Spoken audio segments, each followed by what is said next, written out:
is a glorious weather night in downtown Cincinnati, and we welcome you to Great American Ballpark. The top two teams inside the National League Central Division begin a three-game series tonight. Cincinnati a 7-game lead over the defending world champion St. Louis Cardinals. And hi again, everybody, alongside Chris Welsh. I'm Tom Brenneman. Welcome, as always, to Reds Baseball here on Fox Sports Ohio.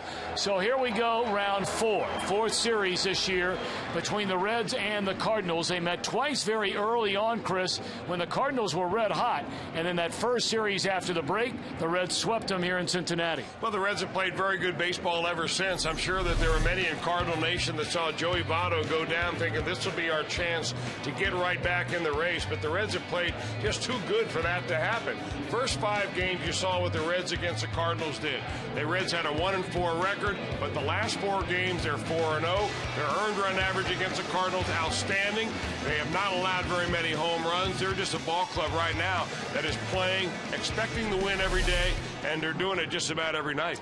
And, you know, it's really saying something when you go 4 games in a row unbeaten against St. Louis and slow down this offense, because top to bottom, this has been the premier offensive club in the entire National League. Well, it's an offense that doesn't wait very long to get started. I mean, they come right out swinging the bats early in the ball game. They score a lot in the first 3 innings. So memo to Matt Latos, come right out of the bullpen, ready to go from the very first batter on. John Jay is swinging a hot bat right now, and they don't let up from top to bottom. It is a very good offense, but you know what they say, Tom? Good pitching stops good hitting, and they've got a pretty good-looking pitcher on the mound, Matt Latos, tonight. All right, when we come back, we'll talk about the starters in this one. Lance Lynn, a National League All-Star this year, against the hottest pitcher in the month of August in the National League, Matt Latos.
By Thompson Plumbing, heating, cooling, and drain cleaning.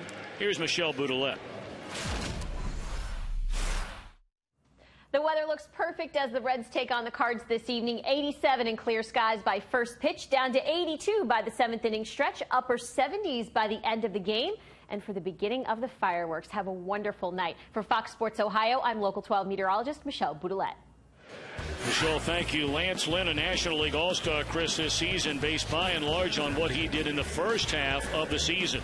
Well, he certainly has taken a step back. His last 4 starts, he's not done all that well. He's 0-1 with a 5.5 earned run average. But the one thing about Lance Lynn is that when he takes the mound, the Cardinals score a lot of runs. He has all season long led the National League in run support. So every time he goes out there, they seem to be able to feel good and they swing the bats well. That's bad news for Matt Latos, except the fact that he's been throwing the ball probably as well as he ever has. He came in again with a no decision.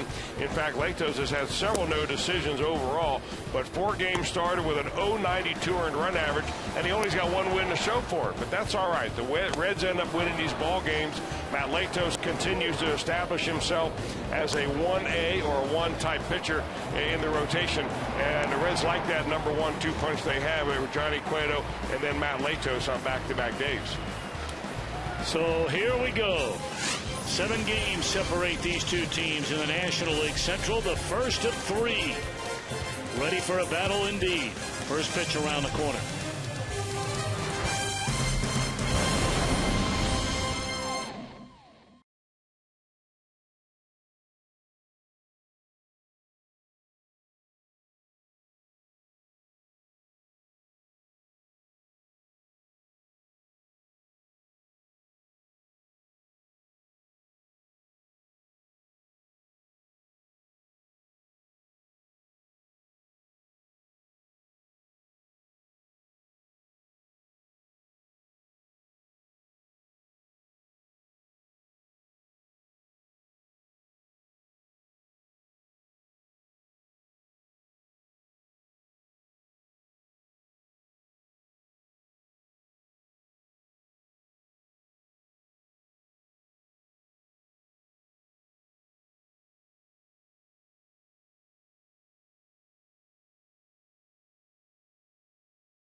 Cincinnati Reds baseball on Fox Sports Ohio, brought to you by the 2012 Ford F-150 Motor Trend Truck of the Year. By the Regional Tourism Network, let us be your travel guide to Cincinnati. Visit CincinnatiUSA.com. And by Skyline Chili, game time is Skyline time. Stop by your favorite Skyline Chili tonight. Reds taking the field, set for game 1 of this 3-game weekend series with the Cardinals coming into Cincinnati. And of course, a huge weekend for Barry Larkin. In fact, the number 11, which will be retired here tomorrow, just beyond the second base bag. Let's take a look at the St. Louis Cardinals lineup under their first-year manager Mike Matheny. They come in 12 games over 500. John Jay, Carlos Beltran, Matt Holliday. Alan Craig, now their everyday first baseman. Yadier Molina catching. David Freese down at third. With a latter third of Skip Schumacher, Rafael Furcal, and Lance Lynn. Matt Latos, the victim of 4 blown saves, or that record could be even more impressive than 10-3. Well, he's pitched well enough in this month alone to garner more than just 1 win. He's had 3 no decisions in a row, Matt Latos has, but he's not lost a ball game since way back on July the 18th. Overall for Latos, this is start number 26, number 98 in his major league career. He now has his numbers over 500. He's got 37 wins and 32 losses lifetime for a 24-year-old. That's an awful lot of pitching in the major leagues. Let's take a look at the Reds defensively behind him tonight, presented by your 4 dealers: Ludwig, Stubbs, Bruce in the outfield, Roland, Cozart, Phillips, Frazier third to first, and a battery of Latos and Ryan Hannigan. Well, we talked about it many times before. The Cardinals, one of the few teams that has given Matt Latos a lot of problems in his major league career. Tonight, his 3rd start against him this season. He was lit up by St. Louis back in April. Gave up 8 earned runs in just 5 2/3 innings. He pitched the first game after the All-Star break. Cardinals batters really made him work. He lasted 5 innings, only allowed 2 runs in that game. The Reds won it 5-3. John Jay, the center fielder, digging in. First pitch fastball, a strike, and we're underway.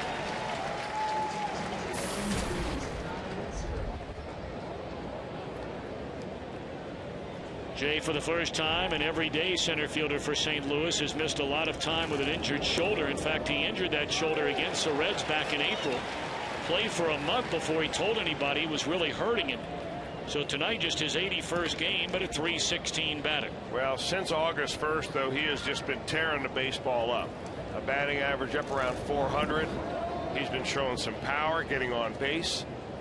So it's not necessarily what you've done all year long. It's what you've done for me lately. And in the month of August, he's as hot as anybody on this ball club. That's the kind of thing I always wanted to know as a starting pitcher. Who's hot, who's seeing the ball, who's working the count, and so on.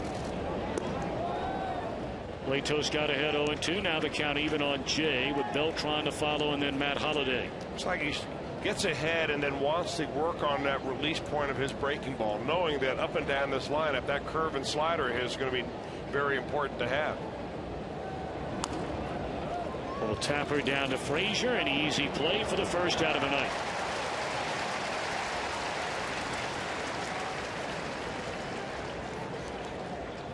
This Cardinal offense is either first and second in virtually every major statistical category there is among all National League teams.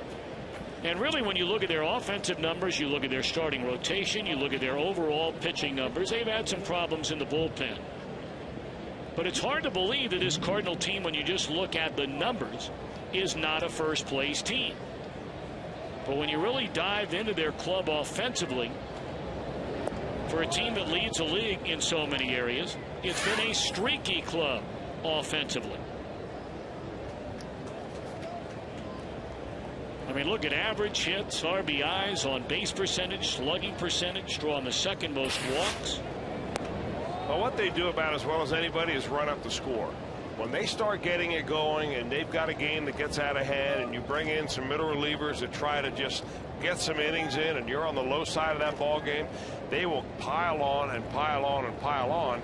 And that's one reason why you see those numbers as bodacious as they are. In fact, you look at how good the Reds pitching has been against St. Louis. Cardinals have only scored more than 3 runs twice against the Reds this season. In 7 of the 9 games, they have scored 3 or less.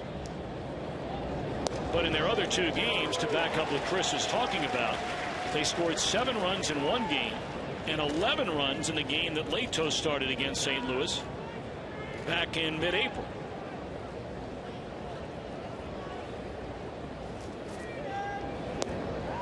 And that's strike 3 called on a 95-mile-per-hour fastball to Beltran. Now, the last 2 pitches, very impressive. He wanted to go inside on both of those, but that last one is that 2-seamer that I'm not so sure that Beltran has seen much of this pitch. That's a pitch that has really helped Matt Latos. He starts it in off the plate. Beltran freezes, and it comes back in and catches the corner. Tough pitch to throw, but when you've got it, it's an awfully tough pitch to hit. Two down for the left fielder Holiday, a .303 batter. 23 home runs, 85 runs batted in.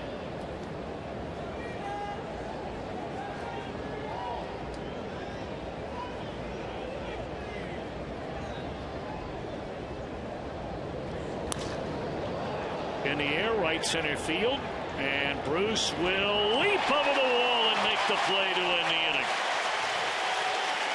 Outstanding play made by the Reds right fielder. And a 1-2-3 opening frame for Latos thanks to this from Bruce and right.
Steve Baker's starting lineup reads as follows.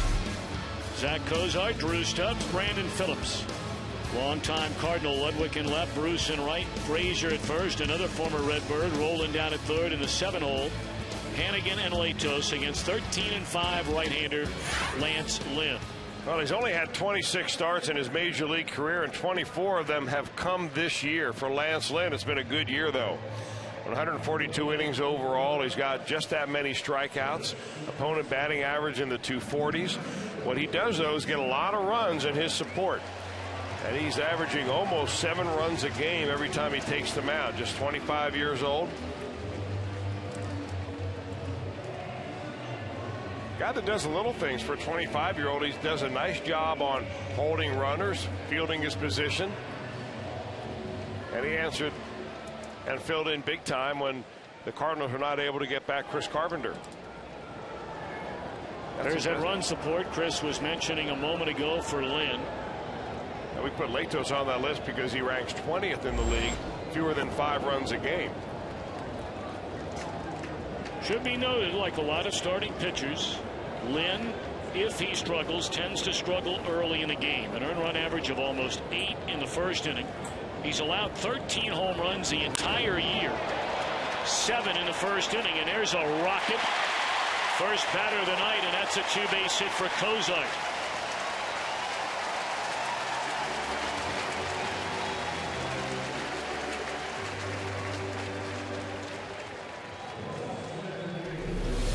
Well, he jolted one out of the ballpark the other night to win the ball game for the Reds against Jonathan Papelbon. This time he takes a pitch up, a fastball, lines it over the head of the left fielder and into the gap. And Zach Cozart has been just tremendous this year. Kind of appropriate that he would lead this game off with a double on a weekend that is going to really celebrate number 11 Barry Larkin. They've been looking for a shortstop ever since Barry Larkin left town. Now Stubbs shortens up to advance a runner, perhaps with a bunt, pulls it away and takes a ball. You like the idea in the first inning playing for an early run here? Well, with Stubbs running, you know, it doesn't have to be a great bunt. It could be a base hit.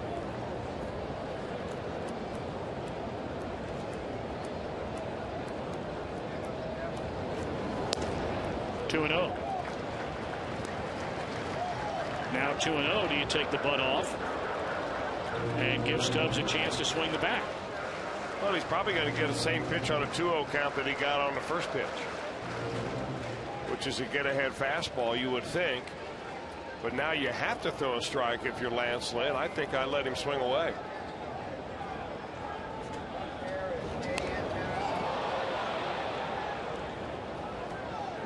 And the reason being is because in this ballpark, I'm not so sure that early on getting one run on the board is going to be a whole lot, considering you're playing against the best offense in the National League. Eventually they're going to score some runs, whether it's off your starter or off your relievers. They're going to put a couple of runs on the board.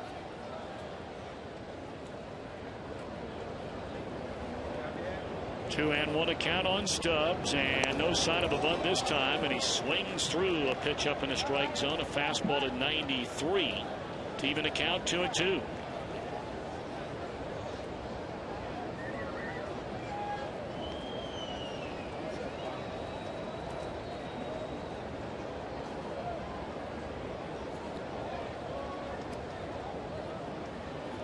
Leadoff double by Kozar. We'll see if Stubbs can either get him over or get him in. Fastball away. Full count on Stubbs.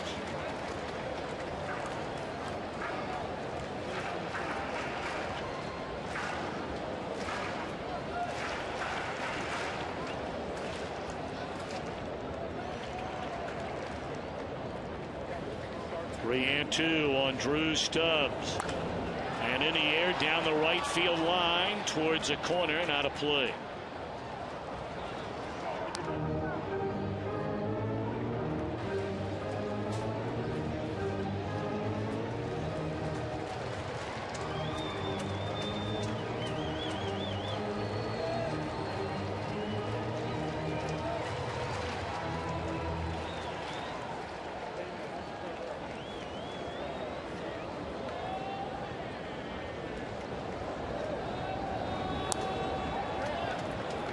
Late swing and able to foul it off and wait for another.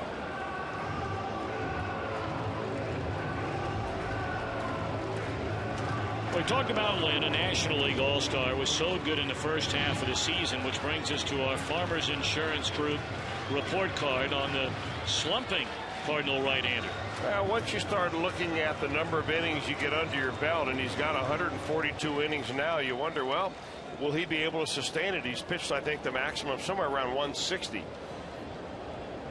in his minor league career and other major league seasons coming into this year.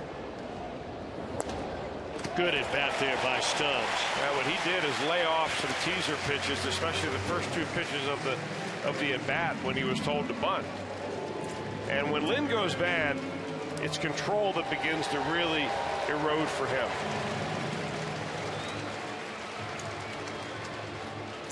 And you got to feel, Tom, that this is a series that is really much more important to the St. Louis Cardinals than it is to the Reds. Now, the Reds want to make a statement. They want to win the games and so on. But the Cardinals need this series, period. And the first guy that they run out there, Lance Lynn, you've got to feel that he must know that there's a little extra pressure on him in this ball game to deliver what his ball club needs. So 2-1, nobody out for Brandon Phillips. Down a strike, 13 home runs, 64 knocked in, and Brandon a .289 batter. Cardinals weren't quite sure if the Reds might ask Phillips to bunt, despite being the number 3 hole hitter in Joey Votto's continued absence. Freese was in front of the bag at third on that first pitch, is now backed up, but only about a step behind the bag.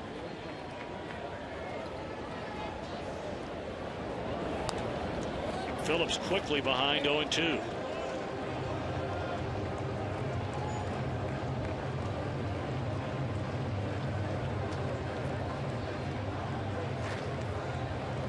Cardinals not only opening a big series here, this is a big-time road trip. 3 in Cincinnati, followed by 3 games in Pittsburgh, and then a 4-gamer in Washington against the Nationals, who own the best record in all of baseball. 0-2. Breaking ball away. If the season ended today, the Cardinals would be in the playoffs. They would be the second wild card and would lock up in a one-game playoff. New this year to Major League Baseball with the Atlanta Braves.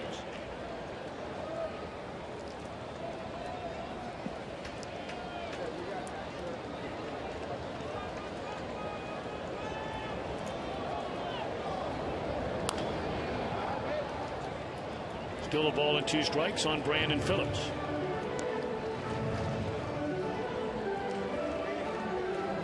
Whereas it was 1 year ago right now when the Cardinals did what no one thought they could do. They were 10.5 games behind on August the 24th. 1 year ago, behind the Atlanta Braves in the wild card, 10.5 back with less than 40 games to play, and on the final day clinched a spot in the postseason. And there's a base hit in the right field by Phillips. Scoring is Cozart. On to third as Stubbs and the Reds have jumped in front 1-0.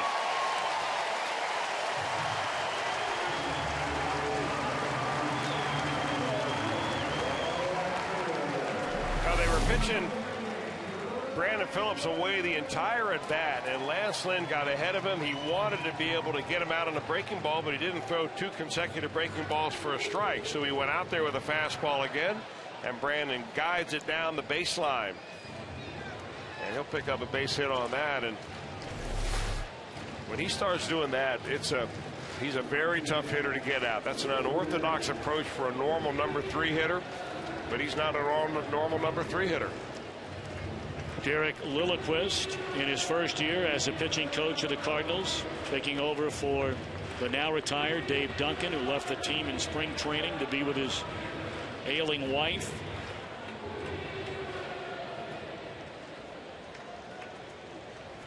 So now the Reds thinking about a big opening frame. 1 in, nobody out. They're on the corners for Ryan Ludwig.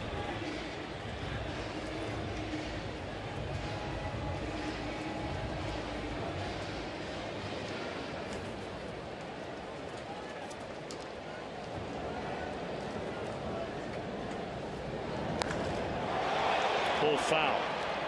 The first game to begin the second half of the season, that first game after the All-Star break, when the Cardinals came into town and the Reds were in front by 1 game in the standings. Ludwig was hitting in the 230s, had 12 home runs and 34 runs batted in. 12 and 34. Now he's hitting 270, 25 and 70, the power numbers. David, do you have someone working on getting you IFPs?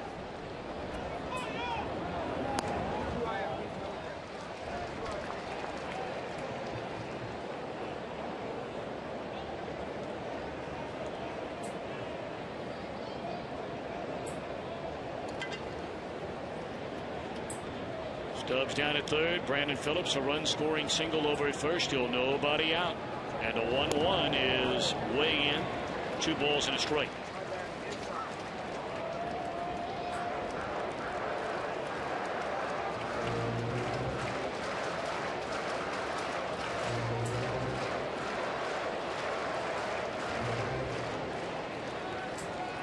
Look at the numbers for Ludwig in the home runs and RBI categories among all National Leaguers here in the month of August. Tapper to the left side. There's 1. There's 2. A run scores. No RBI for Ludwig. And the Reds in front 2-0. St. Louis defensively brought to you by your Ford dealers. Jay flanked by Holiday and Beltran for Colin Schumacher up the middle. Freeze and Alan Craig on the corners with a battery of Lynn and Molina.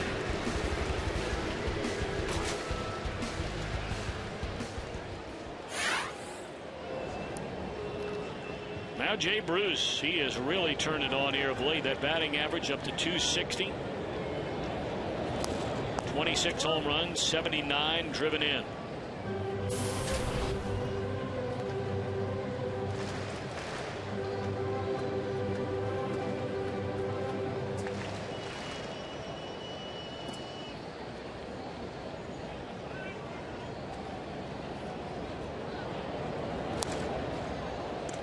Oh, 0-2 to Jay Bruce.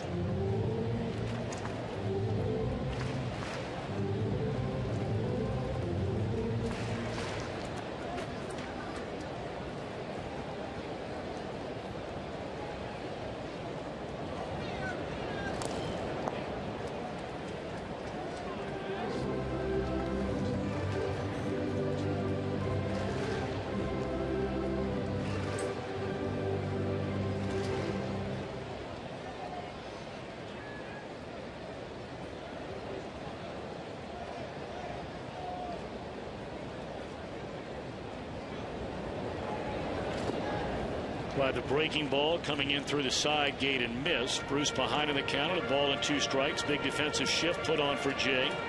Schumacher pulled way around to the right side, playing in short right field. Still a ball and 2 strikes.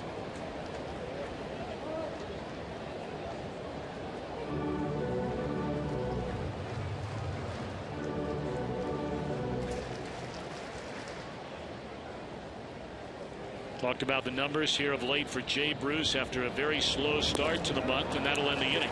But a good start for Cincinnati. A 2 spot against Lynn.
Serious Warriors for serious injuries. Call 1-800-ELK Ohio. These numbers very similar from a pitching standpoint, Chris, until you get to the bullpen differential. Substantial difference there. Well, when you've got the best bullpen, if not in only the National League, maybe in all of baseball, you want to flaunt it, and you know that you're really airtight towards the end of the ball game. And the Reds have blown fewer saves than the Cardinals have. That earned run average is one thing, but just the ability to shut down and make the game a shorter game has really helped Dusty Baker and his crew this year.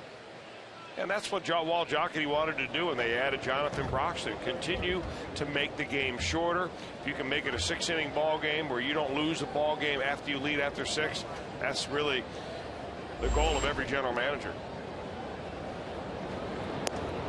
So here we go in the top of the 2nd inning. The Reds with a 2-0 lead. It'll be Alan Craig, Yadier Molina, David Freese, the scheduled trio to begin this Cardinal inning.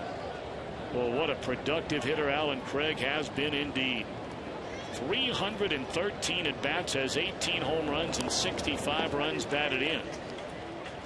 And he has become their everyday first baseman. Lance Berkman still out, beginning in fact a rehab assignment tonight.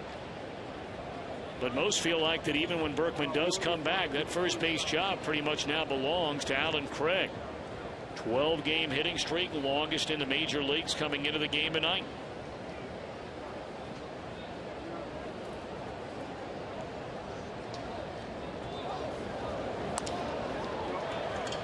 And as if on cue, that hitting streak goes to 13 in a row with a base hit in the center to begin the inning. Well, the Cardinals come into this ball game with 5 players in their starting lineup with better than 300 batting averages, and one guy right there at 298. That's David Freese. So it's a very potent offensive ball club. They're used to being on base, and they'll give you all sorts of fits by just battling, getting on base, hitting home runs.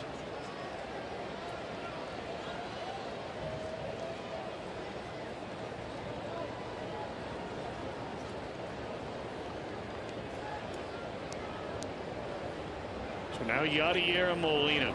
Continues to get better and better and better. Offensively anyways, won 4 straight Gold Gloves, so hard to top that.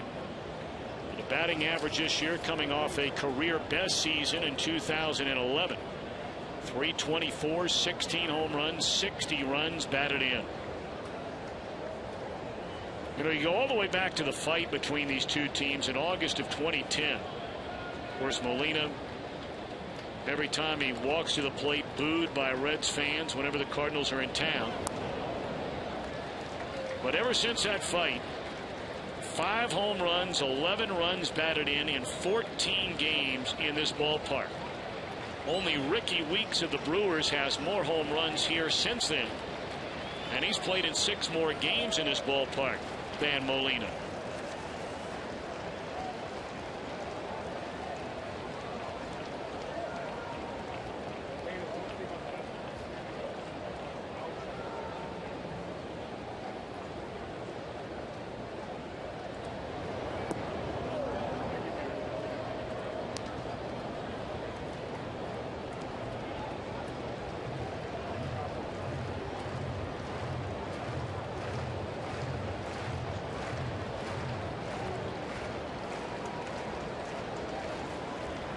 One and 2 on Molina. Leadoff single by Craig, who has about a 1.5 step lead over there at first base.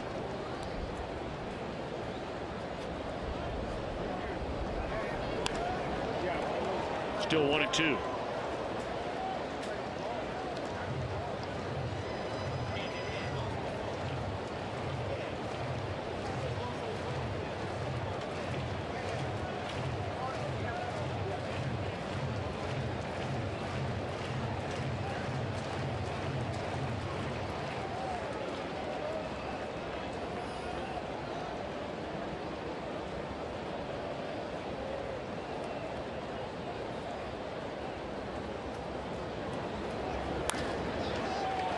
Off the glove of a diving Phillips, and easily advancing first to third off the ricochet is Craig. So here come the Cardinals. Runners on the corners and none out.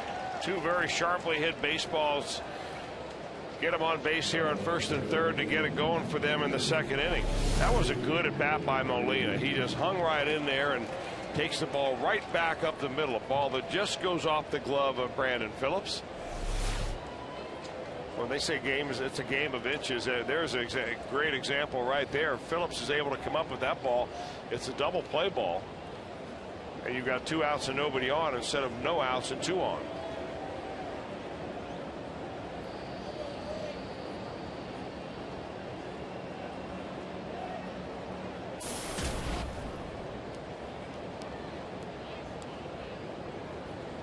So now David Freese, and this should be a double play ball. The run will score to make it a 2-1 ball game.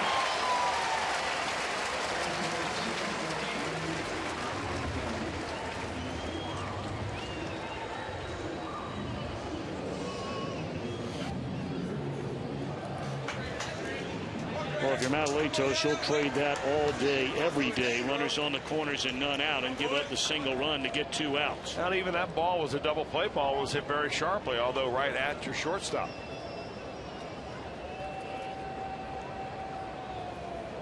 So now Schumacher with the bases clean. Ball 1.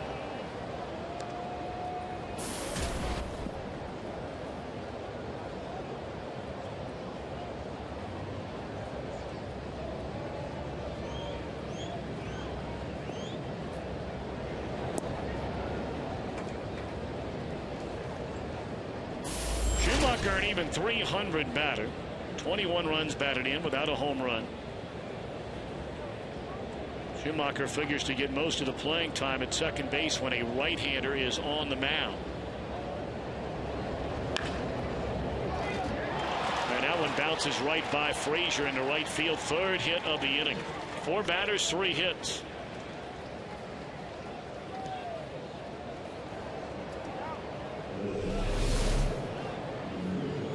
Now Schumacher, one of those 300 hitters that I was referring to, hits that ball sharply.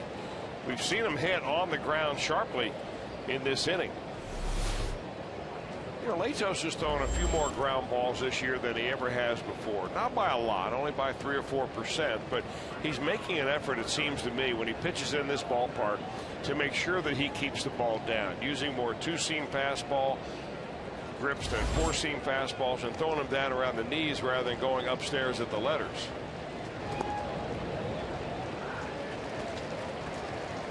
Strike one to Rafael for a call. Now that said, he's still given up 21 home runs this year. That is more than he's ever given up before, but this ballpark is much smaller, much smaller than any park he's ever had to pitch in before.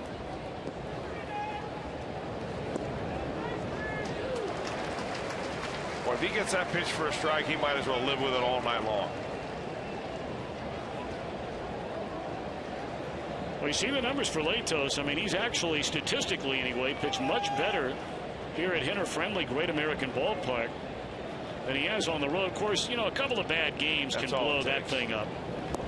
And there's strike three, swinging for a call. That was abuse. Cardinals get a run back. It's a one-run game after an inning and a half.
Second Bark in the Park night presented by Imes and Kroger. Dog packages already sold out, but you can still be part of the fun with a package that includes 2 infield box seats, 2 Bark in the Park leashes, and a special Flexi USA retractable leash, all for just $50. All that for $50.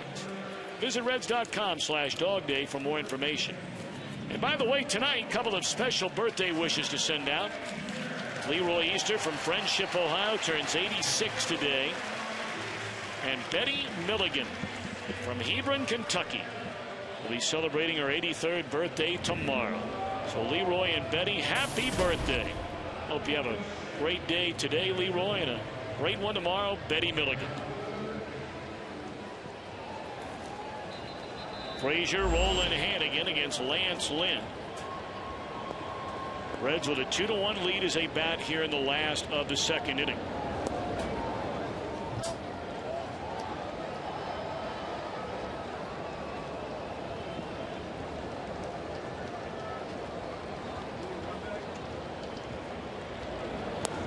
Coming up in the top of the third, we'll be joined by the man himself, whose number will be retired here tomorrow afternoon. And of course, just a couple of weeks ago was inducted into baseball's Hall of Fame. The great Barry Larkin will join us up here in the booth in the third inning, so stick around for that.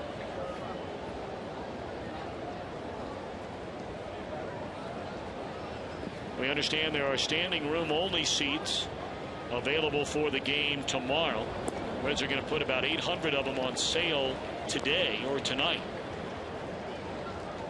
Tickets are available for the game on Sunday to wrap up this series, and the Reds right back on the road again after just getting home in the wee hours of the night last night. And there's a leadoff walk to Todd Frazier, second given up tonight by Lynn. Times you hit the rack last night, Mr. Welsh? No, I got back to the house at somewhere between 3 and 3:30. And I know that there were some guys who waited around for their luggage here at the ballpark to be delivered. Probably didn't get back until 4 a.m. or maybe even a little bit later. So it makes for a short night. And does he allow the troops to come in a little bit later today when you have a night like that?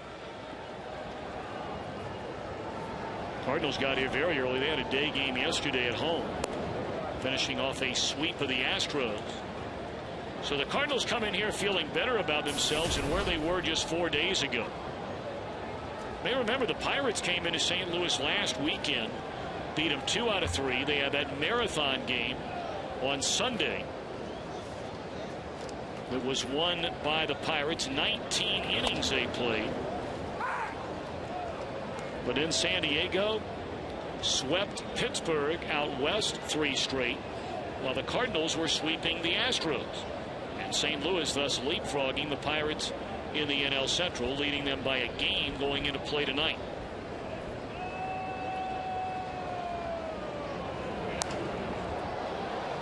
One and 2 on Scott Rowland.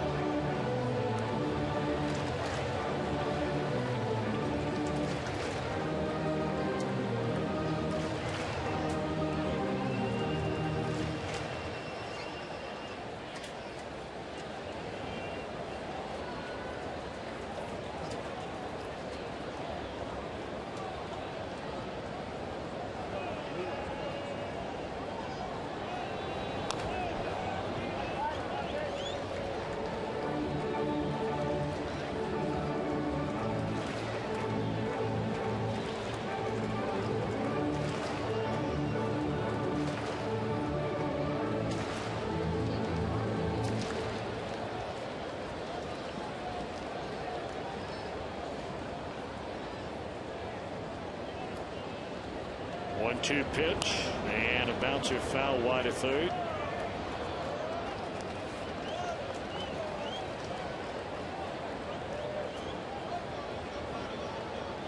Now you can see why Lance Lynn may have struggles in the first inning. It looks like he's got control of his fastball, but he didn't really have good release points on his breaking ball.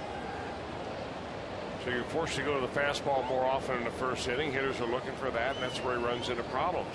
That's where he ran into problems in the at-bat where he walked Todd Frazier. And in this at-bat as well, it seems like he gets ahead, and then he tries to drop that breaking ball on the corner. He just doesn't have that good release point yet. He's bouncing in the dirt, leaving it wide.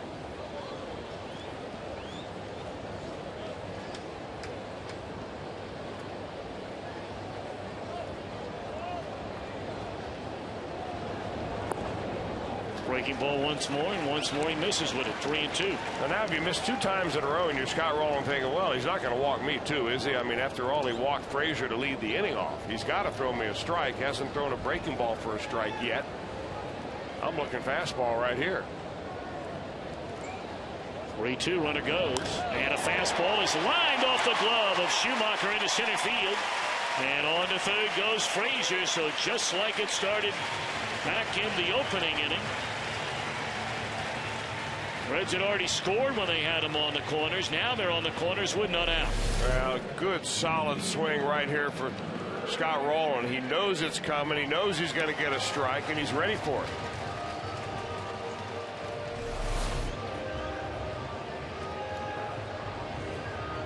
Well, now near the bottom of the order, and yes, Latos is swinging the bat better here of late, but he is a pitcher and he is batting ninth. So Reds looking for an at bat from Hannigan here to get at least one in this second inning. Runner at third, none out.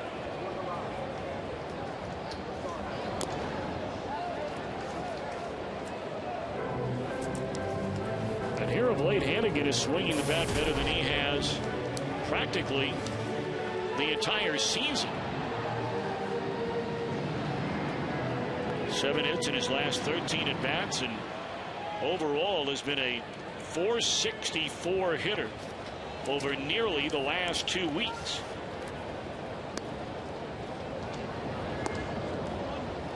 And still no feel for that breaking ball from Lance Lynn. Well, he has a tendency to kind of drop his arm anyway. He throws some, looks like varying arm angles. Don't know if he wants to do that, but he does. And sometimes he works underneath that breaking ball and just has no bite. Other times he holds on to it too long.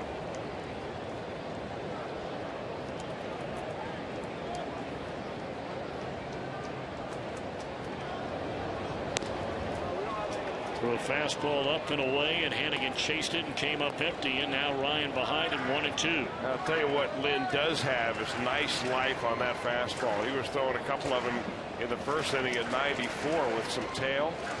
Works underneath it a little bit like he did on the last pitch, running it upstairs. Very tough to get on top of.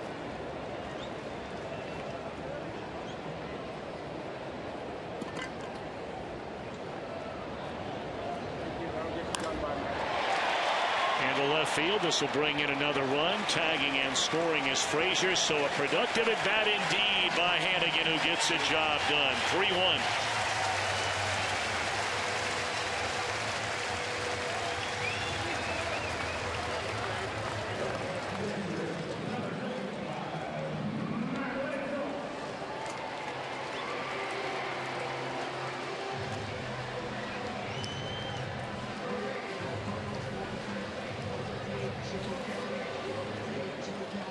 Joe Kelly, talented rookie right-hander who just went from the Cardinals starting rotation into their bullpen, begins to throw now beyond the right field wall. Latos has done a nice job bunting this season, and he's been hitting lately. There you get a look at Kelly. They made that decision a couple of weeks ago to bump Kelly, who was a closer in college but has been a starter in his professional career, down to the bullpen and leave Lance Lynn in the starting rotation. 2-0 on Latos.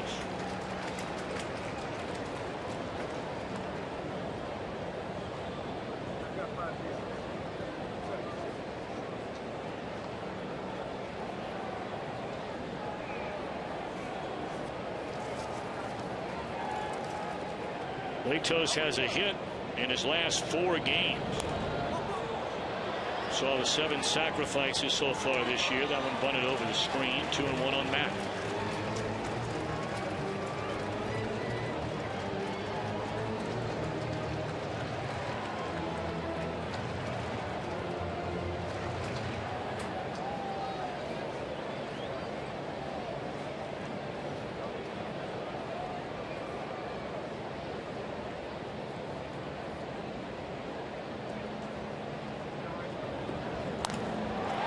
Swing away, and a base hit into right. He now has a hit in 5 straight games. We've been talking about it all year long. We've seen guys attempt it. We have not seen all that many successful Butcher Boy plays, but here's one right here. You fake like the bunt, you pull it back, you just take a nice little quick swing, and you put the ball in play. Right there, you see the third baseman freezing right there. David Freese coming in, hoping, hey, that ball doesn't come right at me. Latos finds a hole on the right side and picks up another base hit. Good slow motion there, brought to us by Performance Honda.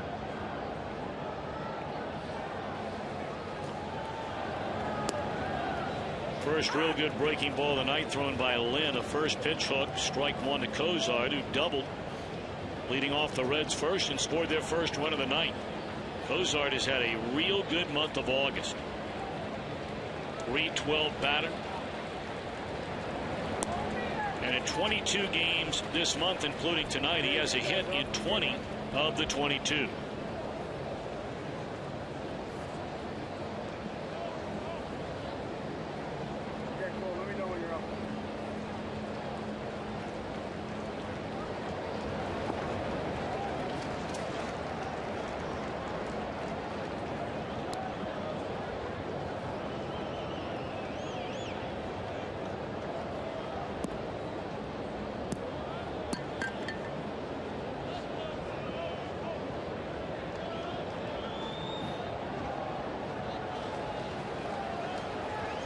Two and one to Cozart. Breaking ball again, sweeps away from it. 3-1.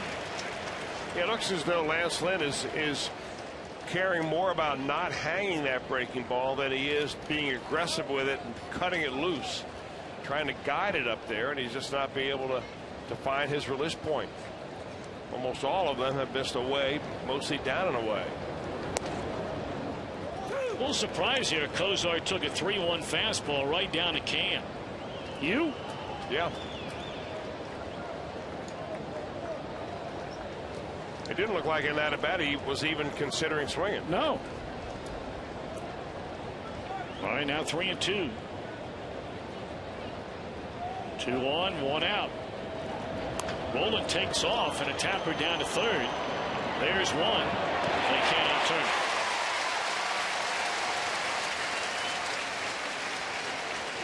Matt Latos kind of presented a problem there for Skip Schumacher. He did not slide going into second base. He's a big boy, 6 feet 6 inches tall, and tough to throw over him. Watch this play. Goes from Freese to Schumacher, and here comes Matt Latos. And I don't think they get him anyway, just because Kozar runs that well.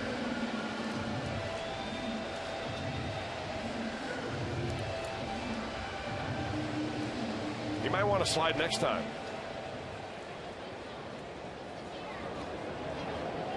On the corners, 2 away. Drew Stubbs walked and scored in the 2-run first. Reds have added a 3rd run here in the 2nd inning. First pitch breaking ball. 1-0 to Stubbs.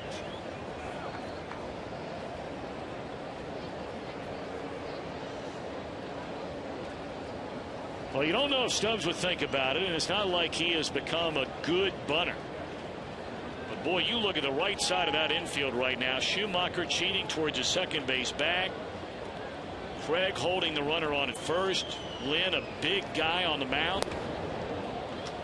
If Stubbs had enough confidence to push that thing to the right side, that's a hit and an RBI. Most of the bunts that we see Drew lay down go down this side over here on the left. But you're right. I mean, either side right now, with the third baseman playing back a couple of steps behind the bag, he's got it wide open. A lot of people say with 2 outs, it's not a good play. But if you know you can make it, it's a real good play. Into center field, knuckling out there to the glove of Jay. Reds get a run. The great Barry Larkin will join us in the 3rd. You're looking forward to that? So are we. Reds lead 3-1.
Tomorrow will be the day for Barry Larkin, and that's right, you saw him wearing number 15 on the diving play and then made the shift to number 11, and that number will be retired here tomorrow. And kind enough to stop by the booth and join us, a recently inducted member to baseball's Hall of Fame. He did a beautiful job, by the way, on the speech. Congratulations. It's nice to see you since the induction. Yeah, it was an emotional weekend. It was fun. All my family who's here tonight, they were able to come up for the ceremony. I thought it was important to bring it to Cincinnati because I know there were a lot of people here that wanted to come up and be part of it. And we're going to have our own nice celebration this weekend. It's already started. It's been great so far. And your daughter sang beautifully, I might add. Yeah, she sang the national anthem. She did it up in Cooperstown as well.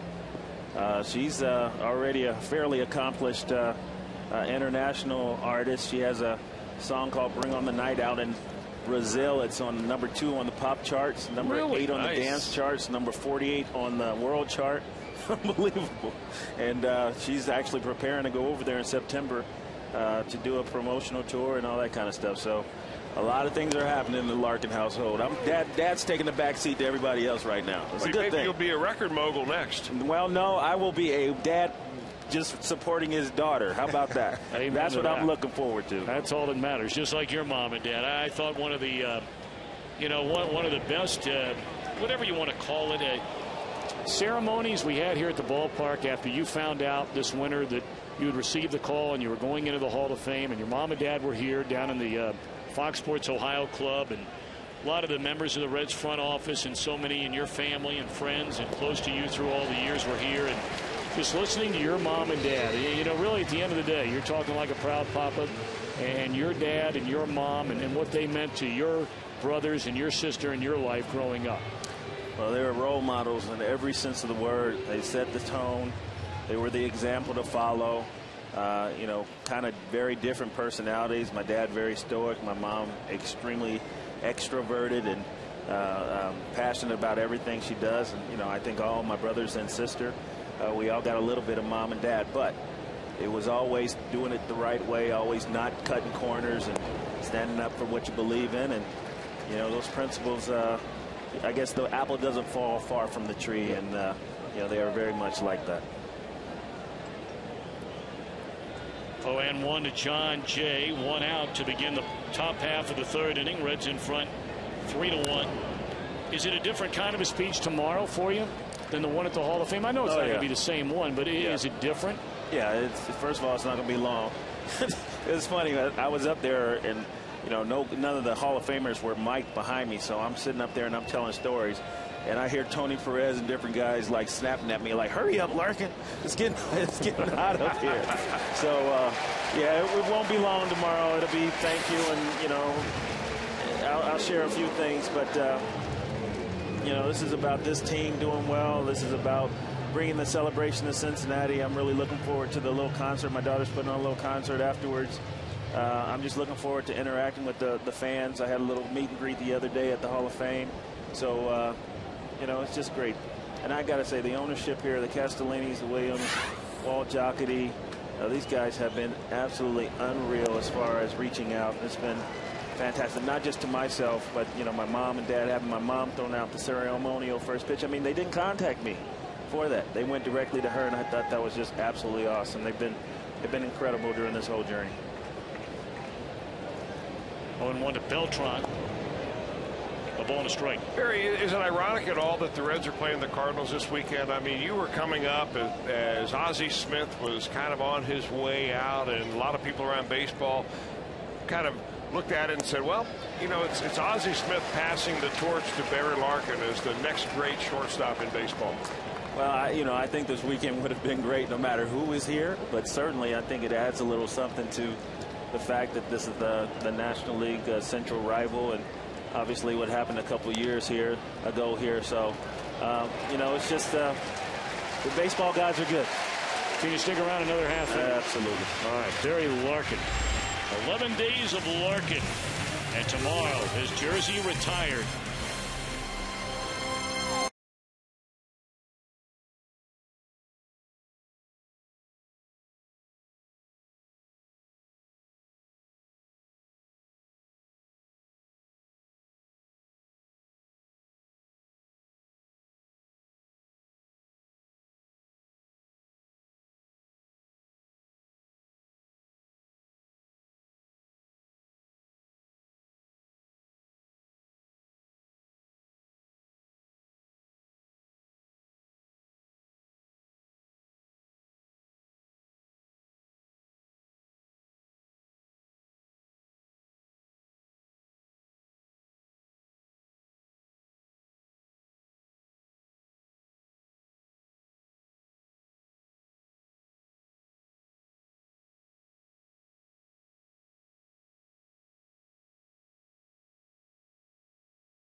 There's Daddy. I tell you, I don't know if I can be any more nervous than when she's going to walk up there. But, you know, when I watch her walk up there, I'm like, why am I nervous? She certainly doesn't look nervous. I remember her first public appearance that she did. She went down to Puerto Rico, and she sings in Spanish as well. She sang a song called Cerca de Mí, which means close to me, in Spanish, in front of a Puerto Rican crowd, and she rocked it. And I asked her, I said, were you nervous at all? She was like, no, Dad, I wasn't nervous at all. So, hey, she gets it done, and she likes what she does, and I'm 100% behind her. You know, you got a shot right there. Ron Roth, generally the night in and night out official scorer here. Been with Mulder for a long, long time, and sitting next to him, your head coach at Mulder, Mike Cameron. You know, I was thinking about that driving to the ballpark today. There's Mike with the blue shirt, Ron in the purple shirt. And, you know, the fact that a lot of guys, they grow up somewhere. If they're blessed enough to go on to a major league career, and especially to go into the Hall of Fame or have your jersey retired, whatever the case may be, it might be 3,000 miles from where you grew up. For you to come back here, obviously born and raised, pride of Mulder High and on to the University of Michigan, but to look up in a booth and there's your high school coach.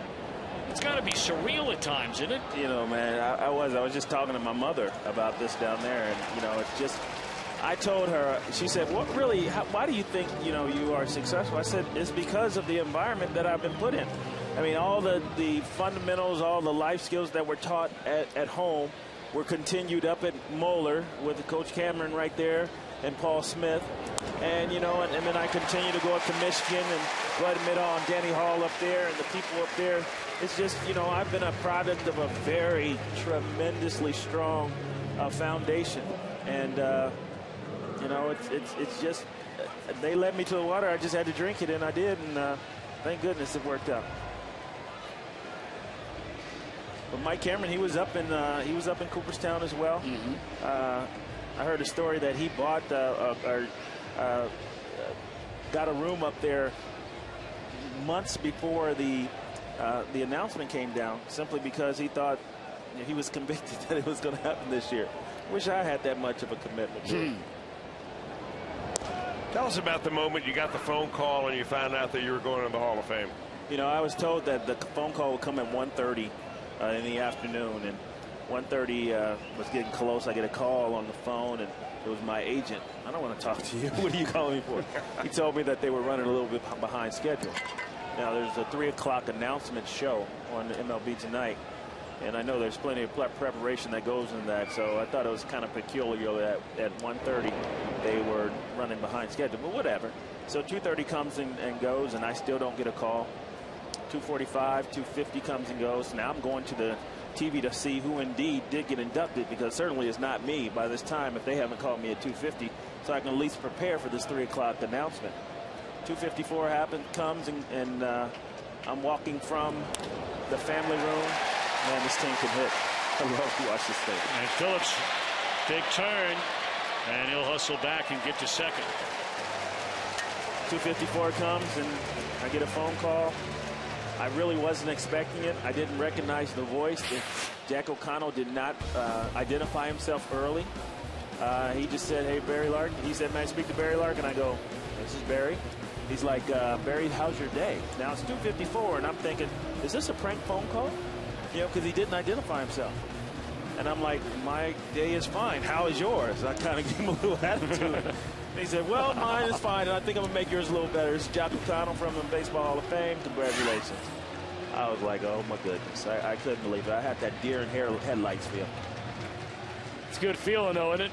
It's an awesome feeling, man. Unbelievable feeling. You know, it's yeah, as a young kid, you know, I used to think about, Chris, obviously you playing, think about being good, think about being an all-star, thinking about maybe making an all-star team, you know, maybe winning a Gold Glove, even winning the World Series. But, you know, there's so many things that you can't control. But it had to stop at some point. And certainly I never thought about a number retirement. I never thought about the Baseball Hall of Fame. And, yeah, it's an incredible feeling. You know, it's humbling and exciting. it just really is. I still have trouble coming up with the words to really describe what it is, because it is just that incredible. So, but but let me ask you, when you got up there to Cooperstown, and I was up there and my dad went in, but I mean it wasn't me going in, right. But you're going in. But when you get up there and then you finally get in the Hall of Fame, and then after the induction ceremony and you're up there with all those players, I mean even watching it on TV, just being a baseball fan, you just can't believe the people that are up there. And then when you see your plaque, did something hit you that did not hit you up until that particular moment in time? I'm going to tell you when it really hit me. Right before I went up on the stage to deliver my speech, they were introducing all the Hall of Famers. And two of the Hall of Famers, a couple of the last guys to get introduced, Yogi Berra and Willie Mays. And they called me over and they had a little talk with me and told me about how honored they were that I was part of their team in the Baseball Hall of Fame. And I'm going, oh my, I have arrived. And that really was it. When I actually went to the site where they were going to put the plaque, I only saw a blank plate there because they had not installed the plaque yet. And then when I went back after the ceremony the following day, it had already sunk in at that point, but seeing it up on the wall, that was certainly special. But they're making some adjustments to it. They're going to be moving some things around, so it's not in its permanent place. But it is, once again, it's incredible. It has been a tremendous ride.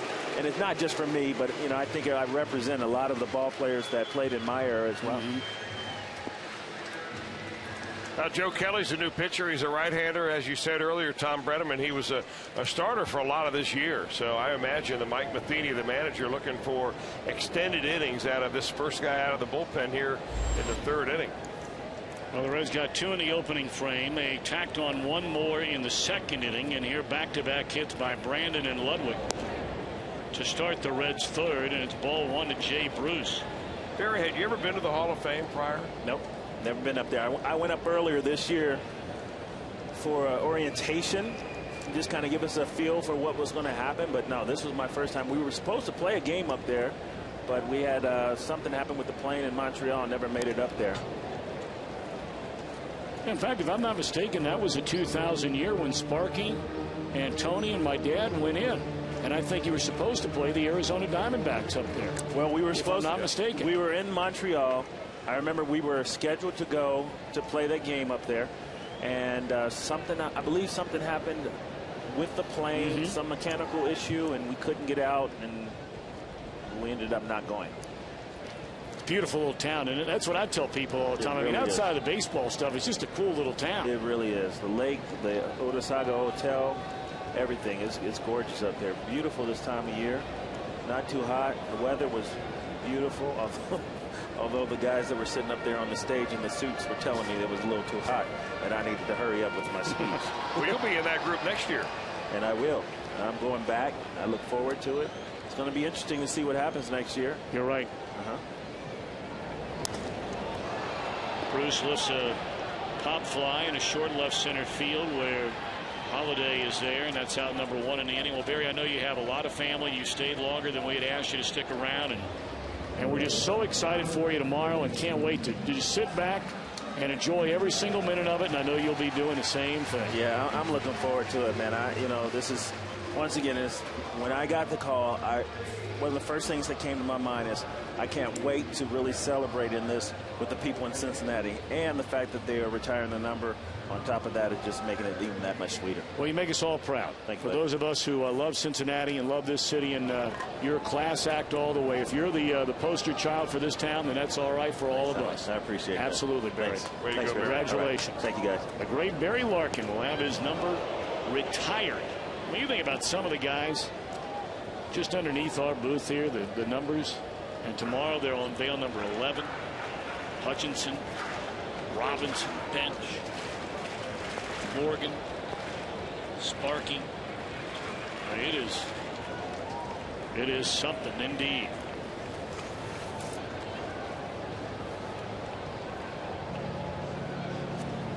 Baby Concepcion's number, Ted Kluszewski, Tony Perez, and of course Jackie Robinson.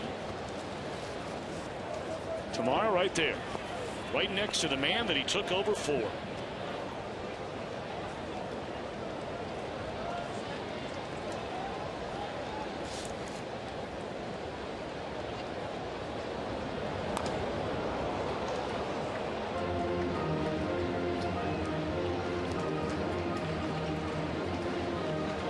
many years ahead of Barry were you, Chris? I'm not trying to age you here, but I'm just kind of curious because you both played at GCL. It couldn't have been all that long, was it? No, I think Barry's he's 40. Probably 48, 49, somewhere in there. I was 10 years ahead of Barry. Now, he and I both played for the Reds in the same season. I came up a little bit before maybe Barry that's why I thought in 1986, but I was 32 years old at the time. Barry was still a young prospect on the rise, obviously. So obviously a lot of the guys your age already had kids by the time Larkin had come in. 2-1 the count. Shows you how close I was. Well, you could tell. I mean, even for a young guy that came up, he was serious about it. He loved the game, but you can tell there was a seriousness about it and a kind of a tone of responsibility. He had that quality in the minor leagues. And there's Frazier. Man, does this guy deliver the goods. When he gets that chance to drive him in, he has been something else. He might be on his way to winning the Rookie of the Year award. Well, he certainly should be one of the main guys under consideration. There's no doubt about that. He's made believers out of a lot of people that thought, you can't hit like that, young man. There's no way you can wind up like a spring and look as bad as you do on some pitches and then deliver the way you do on others. But he continues to make believers out of those naysayers. And there he is among runs batted in, leading the rookies in the National League.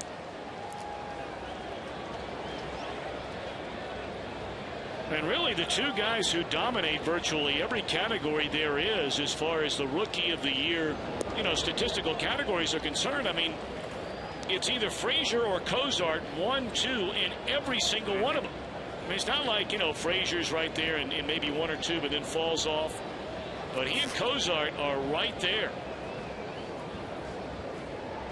Of course, Cozart a lot more playing time this year than Frazier.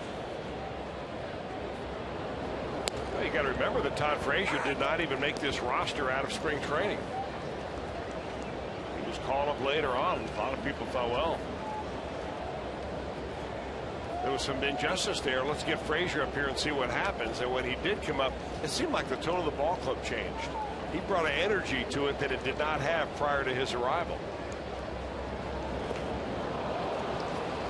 Breaking ball away from Roland. 1 ball and 2 strikes.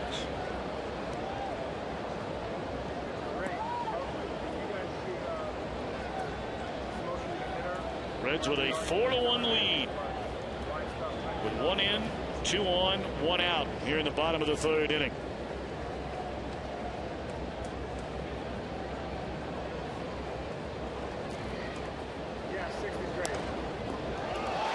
This will be another base hit. Hopefully Kelly's all right. It didn't appear to get him. Ball wasn't hit all that hard.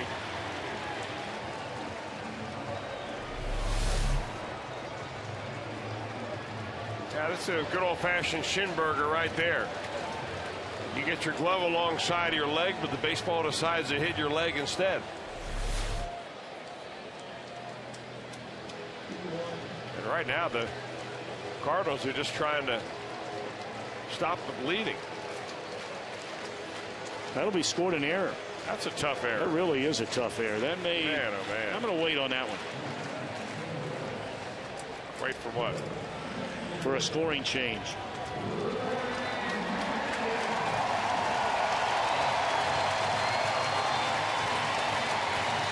Reds are trying to make a scoring change and extend this 4-1 lead with the bases loaded and 1 out for Ryan Hannigan, who knocked in a run with a sac fly to left his first time up.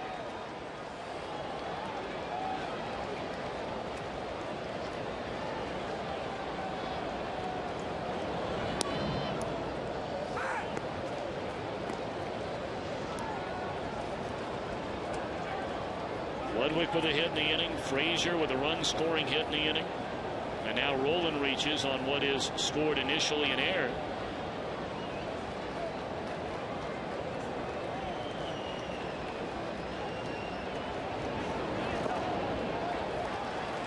Reds have never seen young Mr. Kelly. Brought up to the major leagues and Well, they're very excited about his future. In that 19-inning game, Kelly worked 6 innings out of their bullpen. Tonight is the first time he has pitched since then. That was last Sunday.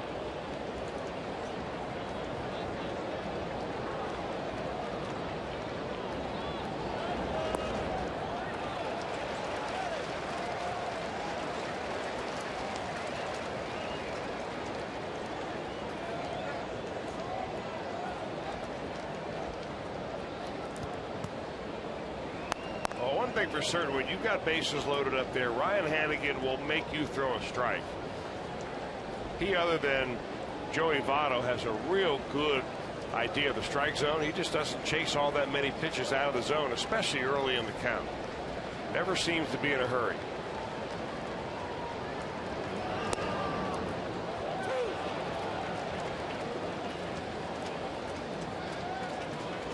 Nice little life for that fastball there. Looked like it started outside and came back and clipped that outside corner. Well, Hannigan hit a 2-strike pitch on a line caught by Holiday an inning ago that drove in a run. 2-strike pitch here with the bases loaded. Struck him out. And there's life on that fastball indeed at 96. Well, you wonder where he gets it, because Joe Kelly's no big guy. I mean, he's listed at 6'1", about 185. And he walks by you on the field, you say, well, how does that guy get 96 miles an hour out of that body? Not only 96, but had a little action on it. So now Latos with the bases loaded. 2 away in the inning. Latos had a single in the right field his first time up.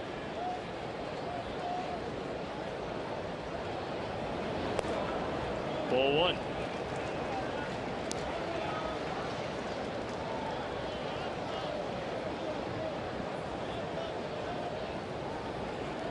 Latos 10 hits and now 49 at bats. A home run, 4 knocked in. Also has a double. A ball and a strike.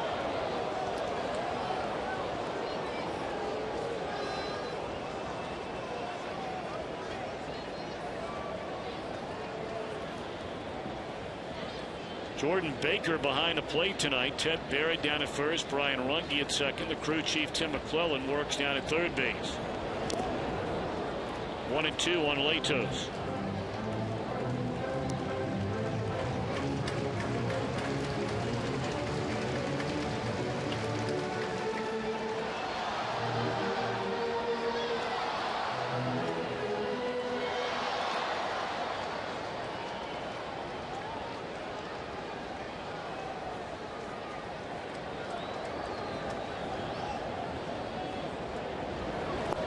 Struck him out to retire the side, but the Reds have scored in each of the front 3 and lead by 3 at the end of 3.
AT&T trivia question tonight. Barry Larkin, drafted 4th in the first round of '85.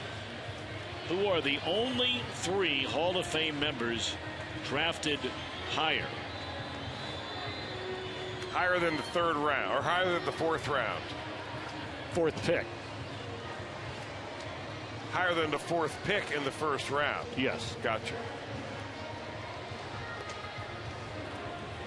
There's going to be another one added to that. Another Moeller alum. In about 4 years from now. It would have been drafted higher than the 4th pick in the 1st round. That will be Ken Griffey Jr., but he's not there yet. 1st pick, 1st round. Boy, that's a good question. I mean, you stop and think about it. You know, guys taken with the first 3 picks in the draft. And 3 of them are in the Hall of Fame.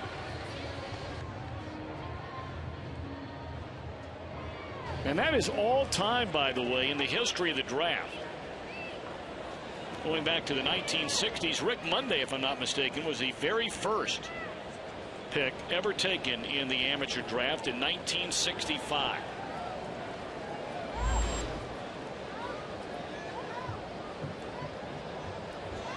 I tell you, I'm stunned by that. Because you can't that only come up 3 with guys in the history of the draft, spanning what, 50 years now? In the history of the draft, only 3 guys chosen among the top 3 picks in all the years combined have made it to the Hall of Fame. And by the way, that's the June draft only. We're not talking about supplemental or the old what do they used to call that draft? Do you remember, you know that secondary draft? Yeah, secondary draft in January. Fly ball into right field. Holiday had one taken away his first time up. Easier try this time for Jay Bruce. 1 out as we begin the 4th, with the Reds leading 4-1.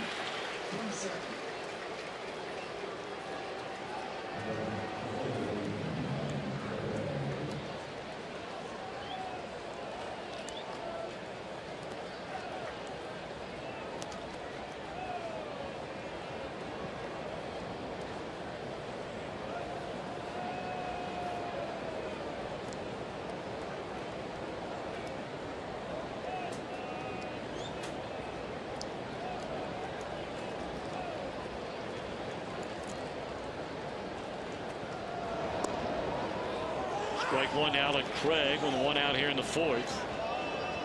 Cardinals scored their only run against Latos in the 2nd inning on hits by Craig and Molina. And the run scored on a double play.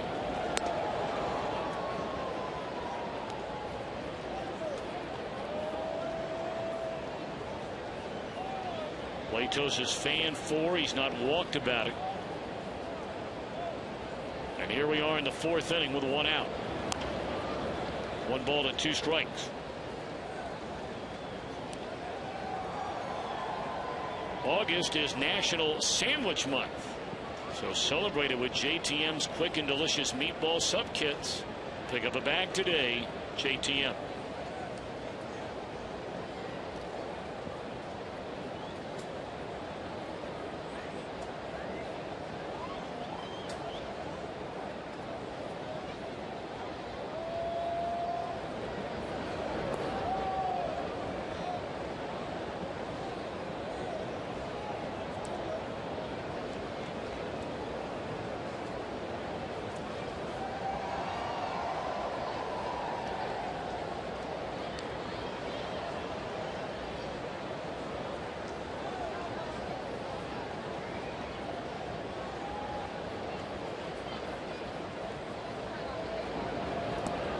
Did he go? They appeal, and yes, says Ted Barrett. And Alec Craig gone on strikes. That's 5 of them tonight for Matt Latos. The thing about Matt Latos that makes him so tough, especially for right-handers to figure out, is that he's got not 1 but 2 plus breaking balls. One's a slider, one's a curveball. And that, the fact, when you couple that with a 94 and 95 mile-an-hour fastball, You just don't have the time to react, to make up your mind. If you only have one breaking ball, a hitter can say, well, fastball, breaking ball. But when you have two breaking balls, one that comes in the 80s and the other comes in the 70s, it just complicates the problem of pitch recognition for a hitter.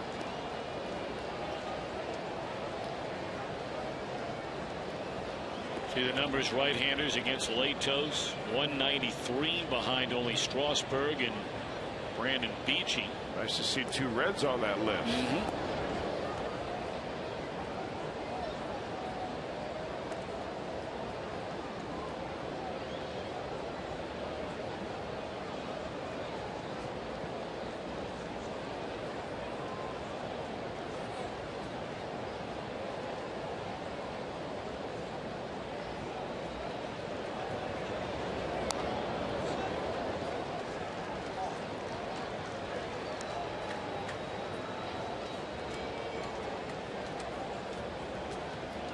Molina's been troubled with a bad back. It started with a slide into a base where he tweaked an oblique muscle, and perhaps compensating for the pain in his side, has had some issues with his back. But he has hit a couple of rockets here tonight, and he's 2 for 2 in the game. It is amazing what a better offensive player he has become the last 3 years. Well, I mean, not even just the last 3 years, but little by little throughout his whole career. When he first broke on the scene, I mean, he was pretty much an automatic out. Wasn't he the guy that sometimes would bat 9th and the pitcher would bat 8th for Tony La Russa early on? Now he's right smack in the middle of that Cardinal order. Guy has worked very hard to make himself the player he is, and he is one of the best catchers of our generation. Like him or hate him, you've got to give him the credit for what he is, and that's one heck of a catcher.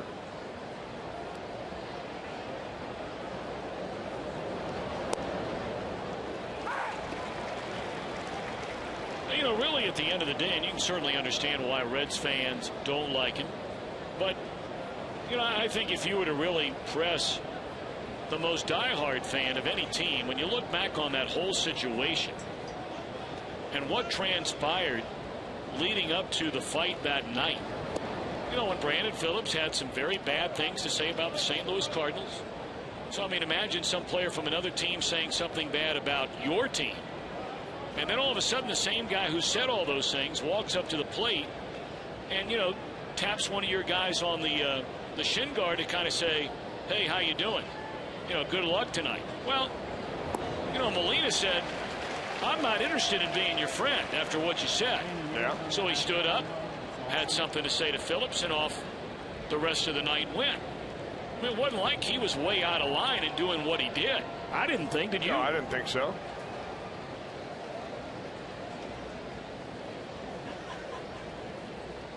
But it's hard to read sometimes where you draw the line.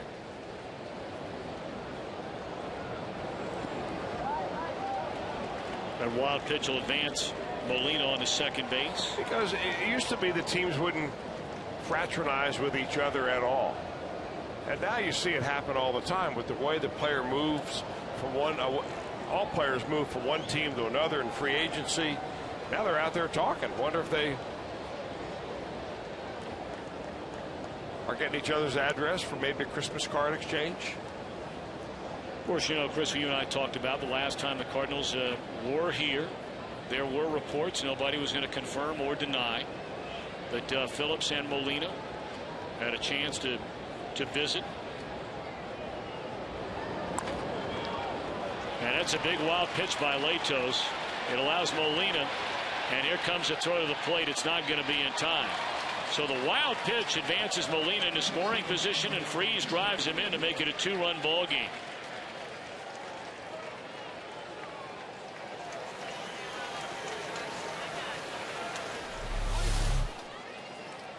Well, these Cardinals will keep coming after you offensively, and you just put the ball in play right back through the middle. That's the strategy the Reds have used all night long. They've got a number of hits back through the box. And Molina, who does not run all that well, is able to come around from second after that wild pitch. But getting back to the fraternization, Tom, nowadays, it used to be, I mean, I'm going way back now, but you wouldn't even talk to the other team. And you'd get angry if one of your players would go out and joke with a guy that just hit a double off of you. You look out there and say, what's so funny? That you're joking with that guy for hitting a double? Nowadays, it's commonplace. Happens everywhere. Before the ball game, you get here in batting practice, you see guys giving each other hugs, high fives. There's so much player movement now that there's not the same feeling of territorial rights that you had back in the old days. Fly ball off the bat of Schumacher, lands in the glove of Ludwig. So a two-out rally produces a run. Middle of the fourth, Reds 4, Cardinals 2.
Coming up later on, it'll be Miller time, brought to you by our friends at Miller Lite. All right, let's answer our AT&T trivia question. It's a good question tonight. The history of the draft, only 3 players were chosen in the top 3 picks of any draft that have gone on to the Hall of Fame. Who are they? Reggie Jackson out of Arizona State, Paul Molitor, the number 3 pick in '77, and his teammate, the great Robin Yount. How about that? I'd have been here from now until next Tuesday and wouldn't have gotten any of them. How about you at home? How'd you do? I tell you what, that Robin Yount. Of course, all those years over in the American League before there was interleague play. It's interesting to know that all 3 of those guys, American League players, but I had a chance to be around Robin Yount a great deal during my tenure with the Arizona Diamondbacks. I'm not so sure there's a sport out there, much like Barry Larkin. I'm not so sure there's a sport out there that Robin Yount couldn't have played professionally. He was that kind of athlete, like Larkin. Yeah.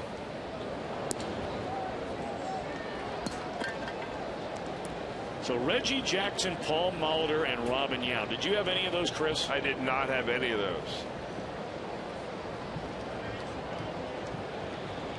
All right, meanwhile, we got a ball game here. Reds have seemingly been in command right from the get-go, jumping out to a 2-0 lead, a 3-1 lead, a 4-1 lead. Cardinals get one of them back, however. We have a long way to go. Joe Kelly on in relief of Lance Lynn. Worked off the hook, had the bases loaded with only 1 out, but fanned Hannigan and Latos to avoid any further damage. And he strikes out Cozart to begin the 4th inning.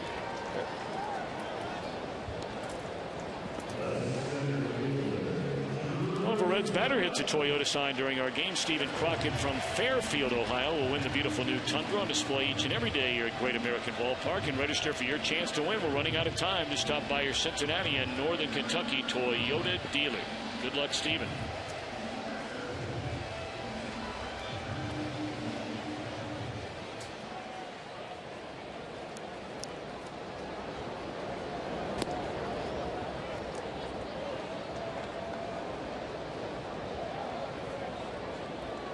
Stubbs a walk in the first, scored the second of 2 runs in that inning, lined out to center, stranding 2, ending the second.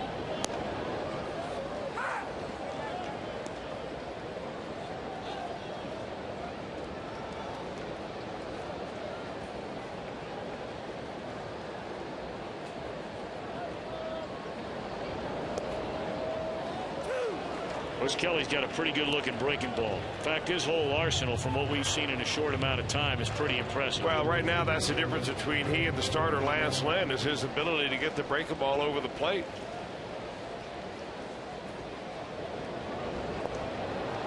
That's 4 batters in a row he has struck out.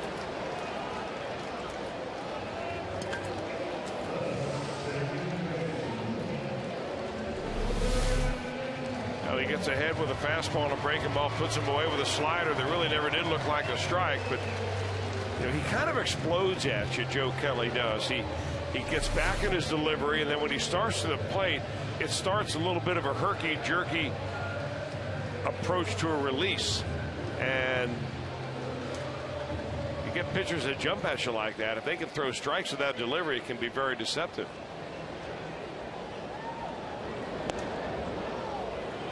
96 gas in on the hands, tied up Phillips, strike 1.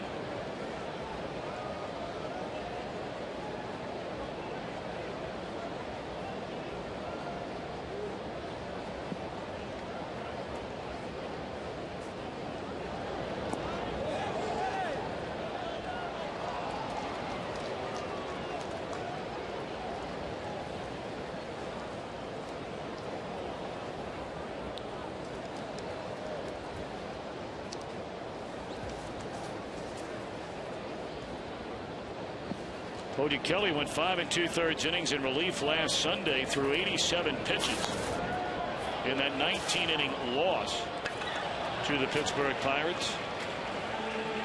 He had started 12 games before being sent to the bullpen when Jaime Garcia came off the disabled list that same day. 3-5 record as a starter, an ERA rock solid at 3.41. And of his 12 starts, 8 of them were quality starts. 6 or more innings, 3 or more or runs or less.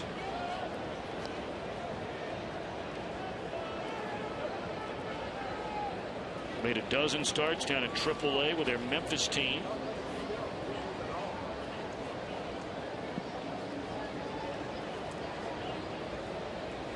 And trying to fan the side here in the Cincinnati 4th inning. 2-2 to Phillips.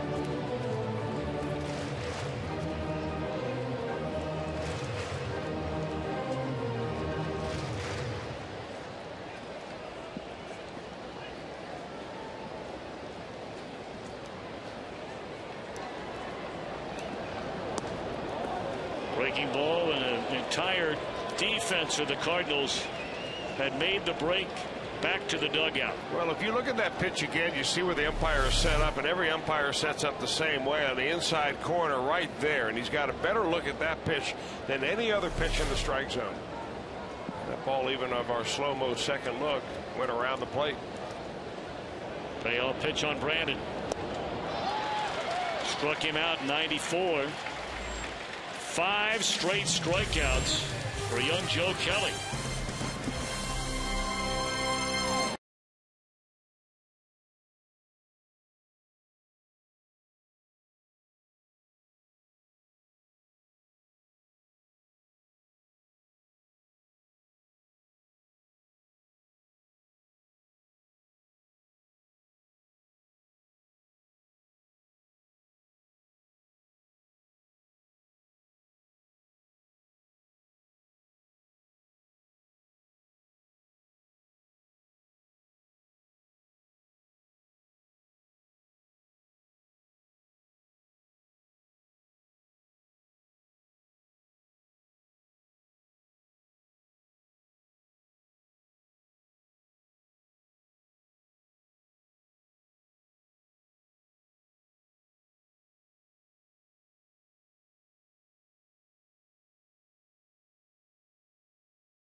JTM Food Group, creating great dishes together with the food service industry for over 30 years. By your Cincinnati and Northern Kentucky Toyota dealers. Visit buyatoyota.com, including mobile. And by AT&T, the nation's largest 4G network. AT&T, rethink possible. If you're hitting the road, take Fox Sports Ohio's coverage of Reds baseball with you, subscribing to MLB.tv. Baseball everywhere.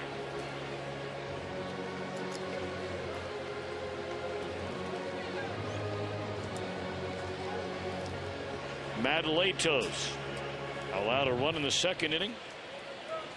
Allowed a 2-out hit through a wild pitch and allowed a single to David Freese, producing a Cardinal run in the fourth, and leads by 2.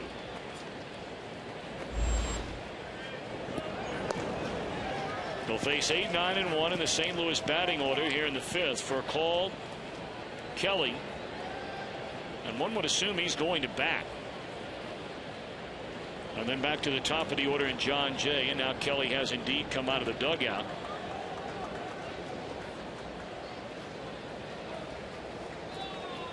All 4 Reds runs tonight charged to starter Lance Lynn, who lasted just 2+ innings, allowing 6 hits. Well, we got the word early on that when Lance Lynn gets off to a bad start, Mike Matheny wastes really no time at all going to the bullpen. They get him out of there before too much damage can be done, and knowing that this ball game very important, the first of 3 against a team ahead of you in the standings. He wasted no time there. Out of play.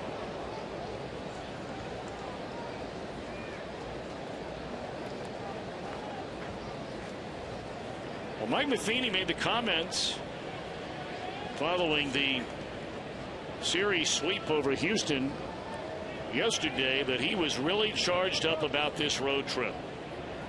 They've not thrown in the towel on trying to catch the Reds in the National League Central Division. They're 7 games back, and we've already told you what they did last year. Everybody knows what they did last year. Granted, it was a wild card, but 10.5 back is 10.5 back. Foot race to the bag. Latos gets there easily. 1 out. And not only thinking about the division, but I mean, again, to put in perspective this road trip. I mean, we're going to be cruising right into the month of September. By the time they end this road trip, they've not played the Washington Nationals the entire year. So here they're coming to Cincinnati, the team in front of them. They go from here to Pittsburgh, the team right behind them, and then go there on to D.C. for 4. This is a huge trip for Mike Matheny's club. Well, it's one of the reasons why when everybody began to handicap the remainder of the season at the All-Star break, you look at what your schedule looks like. And the Pirates and the Reds had the easiest schedule in the National League. The Cardinals had among the toughest schedules because they had a number of teams that they had yet to play that were very good ball clubs, including the Washington Nationals. You know, it's funny how the schedule works out, and you know, to think that the Reds up until this week had not played the Philadelphia Phillies all year. Now, look, I mean, over the last, half dozen years, you'd be saying to yourself, oh, man, you got 7 games left against the Philadelphia Phillies. But the Reds catch them. Now, granted, they're under 500 after the way they played most of the year, but they finally have Halladay healthy again. They have Lee healthy again. And they have Hamels back. So even though you're playing a team that on paper, it says, okay, they're 10 games under. Those are tough winning ball games. Yeah, a lot of times it's not who you play, it's when you play them. Kelly, a fly ball into left center, tracked by Lovett.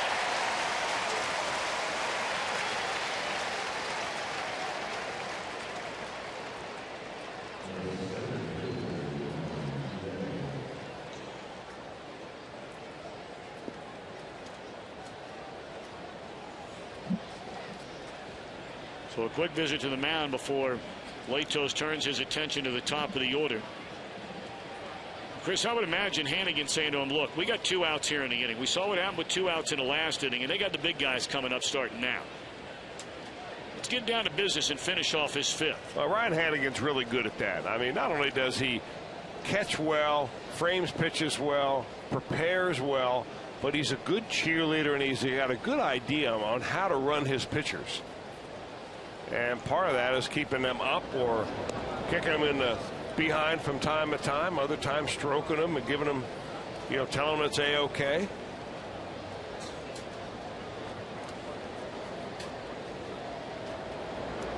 But a really good catcher's value to a ball club goes way beyond flashing signs and receiving the ball and throwing runners out.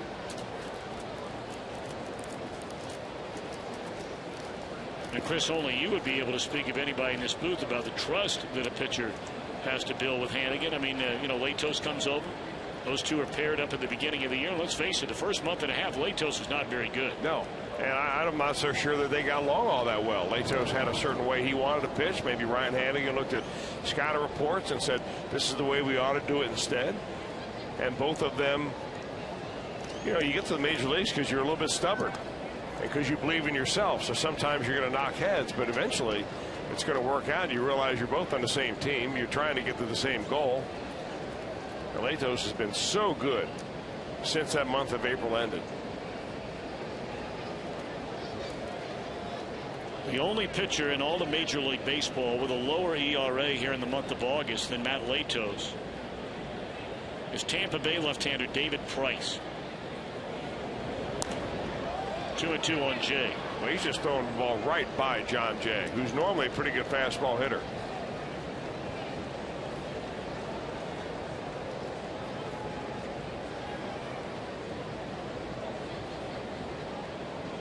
See the numbers down. Had a good May. June, really, that was inflated by one very bad start. And this should be and is a 1-2-3-5 for Matt Latos. Reds back, bottom of the inning, leading 4-2.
Who has been the Reds' offensive MVP during Joey Votto's absence? It's a tough one here.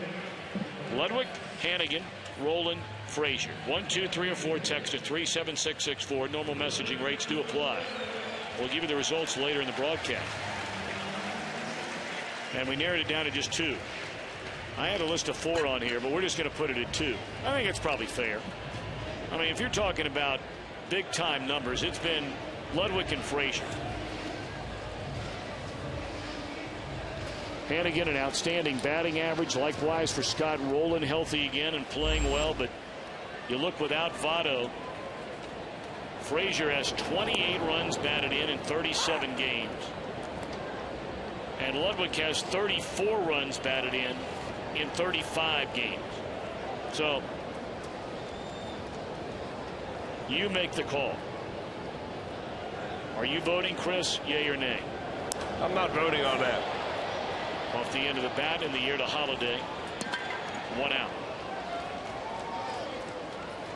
How about you? I'm not either, only because I really think there's no clear-cut answer there. I mean, I wouldn't waffle on the deal if I thought there was a clear-cut answer. But I'm not sure you can say one has been better than the other. I would have to pick co-winners out of that. Of course, you don't have an option for that in our text poll. So you at home have to make the hard decisions that we will not make here in the booth.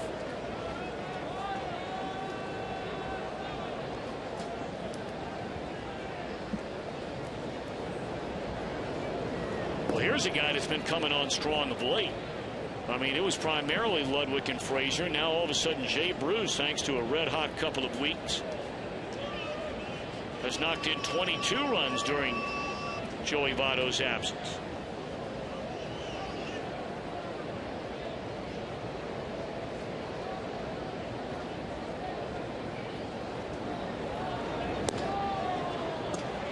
Wes Kelly's picking him up and mowing him down. He came in, retired the first batter, Jay Bruce, that he faced in the third. He allowed a hit, was charged with an error to load the bases. The hit brought in a run, then struck out 5 batters in a row and got Ludwig on a fly ball to begin this inning.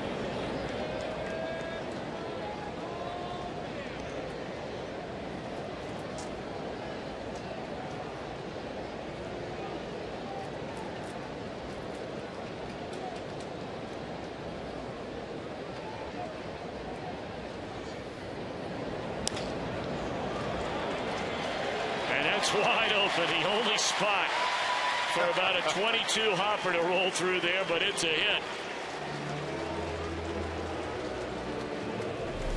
It's like the Cardinals are only partially committed to the shift, is the way I looked at that defense. And I looked up there and I thought it is kind of odd, really, because we've seen the shift a lot on Jay Bruce by almost every other ball club. Now, some will play the shortstop right up the middle. Some will play him to the first base side of second base, and some will play that shortstop in the second baseman's normal spot and having a second baseman way out in right field. But it's like they wanted to shift, but they really weren't totally committed to it, and he gets a hopper for a base hit. And now Frazier, who got the first hit against Kelly when he singled into center field to drive in Brandon Phillips in the third inning. That was the last time the Reds scored. They scored in each of the first 3 frames tonight.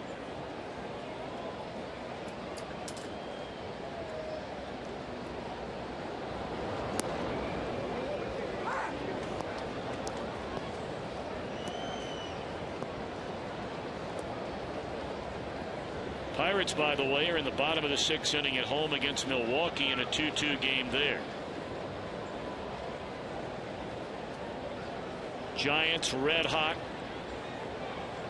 They grabbed a hold of that National League West lead. They just dominated the Dodgers, sweeping them 3 in a row early in the week. And behind Barry Zito, beat Atlanta in the opener of a 4-game series last night. All on the heels of the suspension for Melky Cabrera.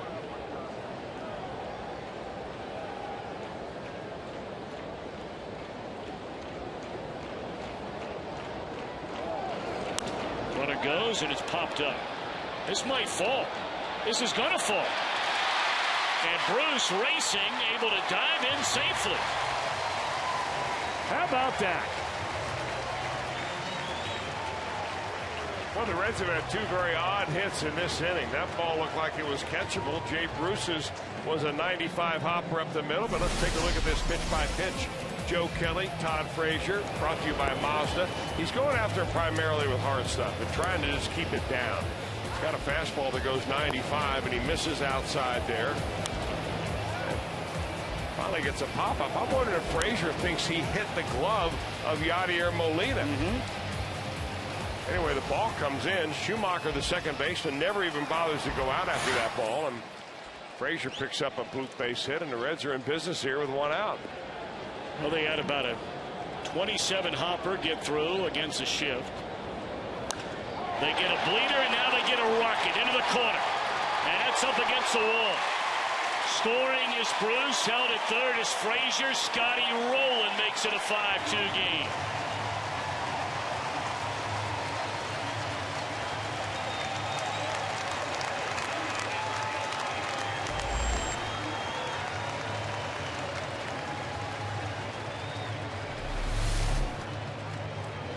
for a couple of innings there, Joe Kelly just seemed to be unhittable. And now they open up the door with a couple of bloop base hits, and then Rolen goes right down the right field line. Short hops the fence.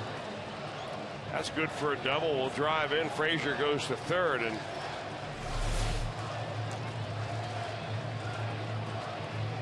boy, it seems like the Reds tonight have hit the ball the other way. They've hit it up the middle very well. Haven't really tried to pull the ball much at all, it seems like, against either of these very hard-throwing right-handed pitchers. But that strategy has worked. Hannigan will bat for the third time tonight with a runner at third and less than 2 men out. He had a sac fly RBI to left field in the second inning. Kelly struck him out in the third. And now he has Frazier at third, Rolen at second, 1 out here in the fifth. And they're going to intentionally walk him.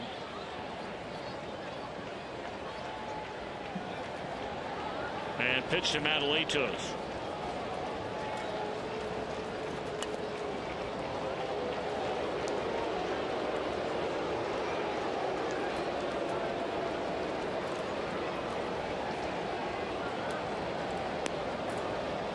Be the first walk issued by Kelly. Of course, this is his second time through the order. I mean, you're not going to say by any stretch of the imagination are they not going to cover off the ball against Kelly in this inning, except for Roland's hit. Well, you still have to pitch to a position player with runner at third base, but if you can retire Latos, it'll be with 2 outs. So right here, all Hannigan had to do to get another run in and make it a 4-run ball game is to hit the ball into the outfield. So since he doesn't strike out very much at all, this is good thinking on the part of Mike Matheny. Well, Latos has been a pretty good bunter this year, Chris. Do you consider that? Well, no, I don't consider a bunt, because you can pop it up and you can try to get guys, then you bunt into a double play. I don't think you let him hit, and if he happens to hit the ball into a double play, so be it.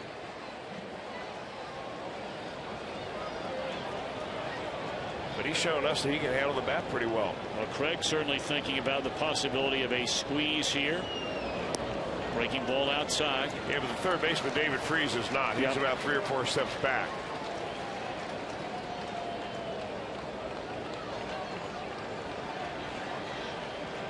They got a chance now to make it mighty tough on this Cardinal team the rest of the night. If you can get a hit from Latos, he does have one already, and that's a borderline strike there. Not sure Latos agreed. Showing good judgment by not showing up the umpire on it, though.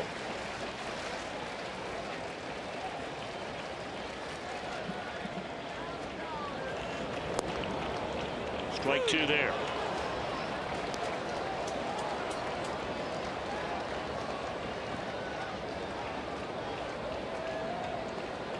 Well, they're loaded. Reds with a 5-2 lead, 1 out here in the fifth. Frazier, Rolen, Hannigan. Hoping Latos can deliver a base hit. It would be his second of the night. Did he go around? They appeal. No.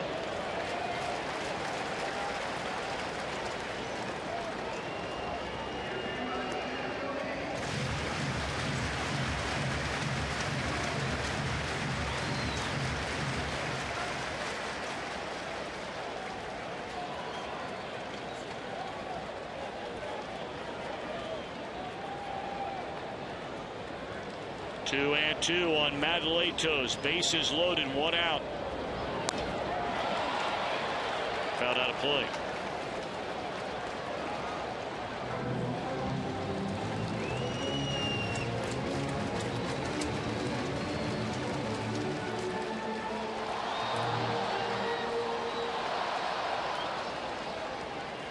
Well, obviously the breaking ball is the strikeout pitch. Not to say obviously you can't strike him out on a fastball. Well, if you don't get it over, though, then you run 3-2, and you have to throw a fastball. Miss with that fastball, so now it's run full.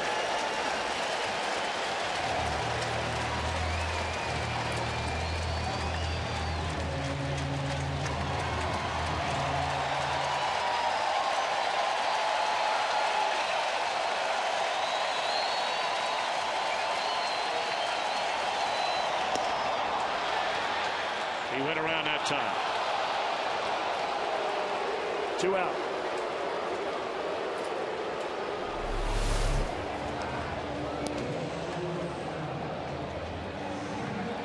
That would have been ball 4.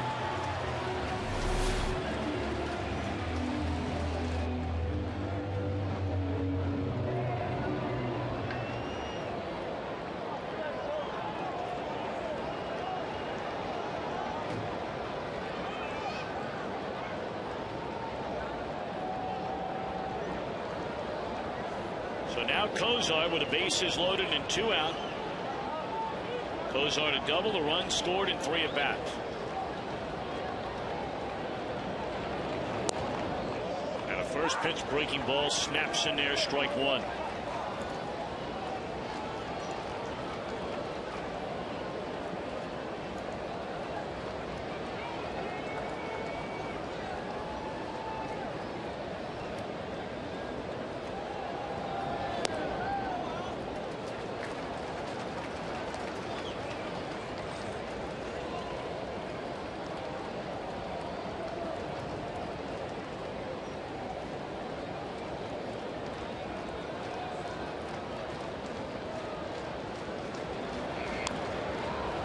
Now Kelly ahead of Cozart at 1 and 2. He really hadn't messed around with any off-speed pitches here in this at bat.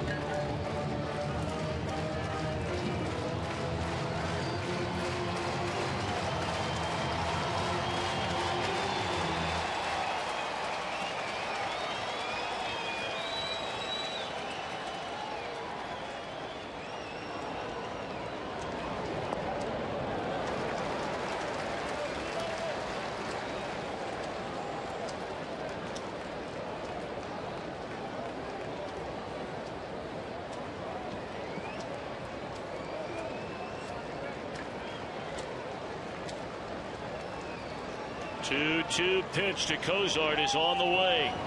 Ball 3. Second batter in a row. He's run the count full with the bases loaded. Well, you brought it up earlier. You got to believe here fastball, don't you? You got to throw a pitch you can go for a strike. And so far his strike ratio with fastballs much better than breaking balls. Just don't try to overswing if you're Cozart. Put the barrel on it. Good swing and a foul ball out of play.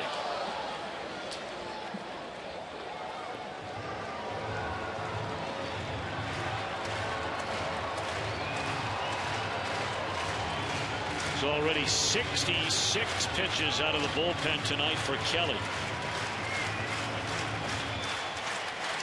29 of them have come in this 5th.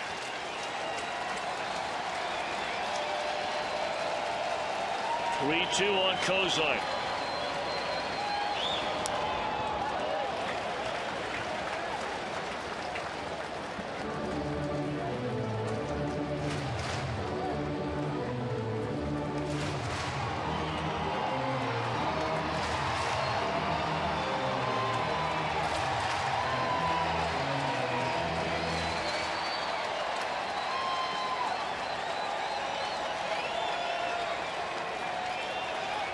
Pitch number 8 in this at bat coming up. Kelly against Cozart. We'll wait on it.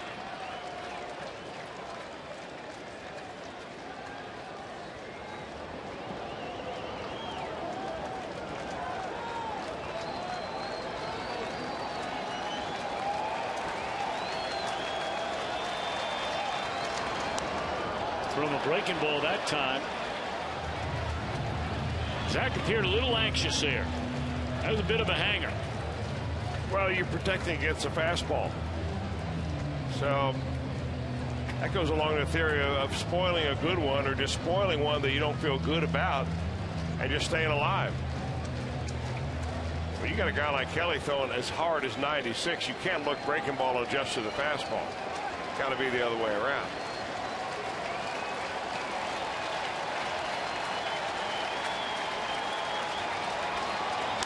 Fastball clobbered.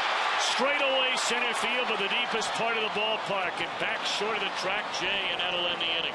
Boy, it sounded good coming off the bat, but that's a long way out there. 5-2, Reds lead.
catch all the action. Ticket prices start as low as $8.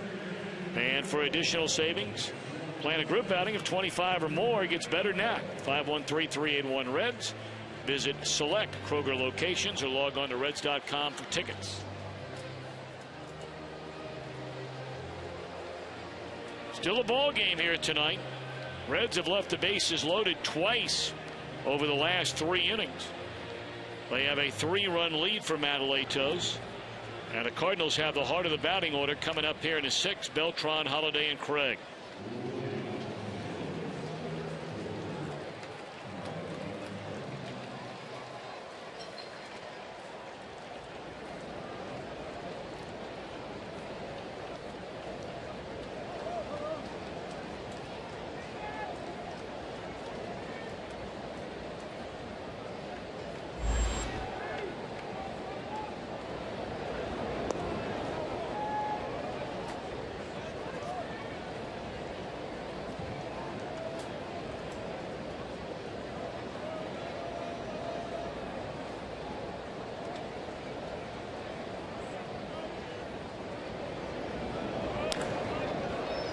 Nice play by Frazier. He'll handle it himself, and it's too late. Latos did not get there.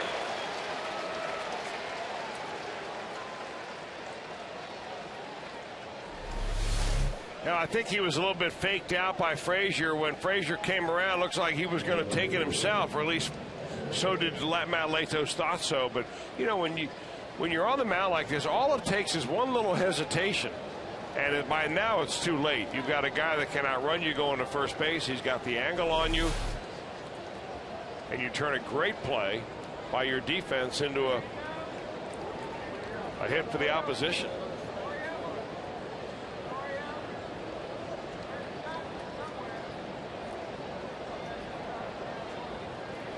So it goes as a base hit for Beltran. And here's Holiday. Talked about his Cardinal offense. Number 1 or number 2 in every offensive category that means anything in the National League this year. So you're only in a 6th inning with a 3-run lead.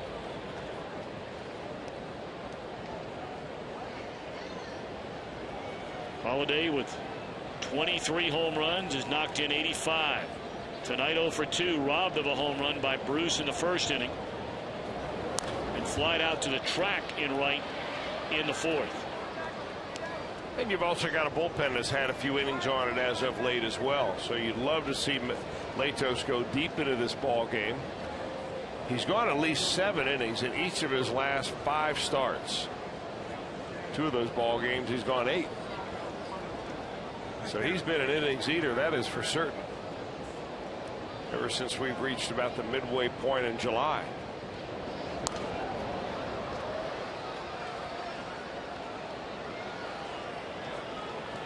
Well, if Latos gets an out here in the 6th inning, it'll be the longest he has gone in any start against this St. Louis team this year, this being his 3rd.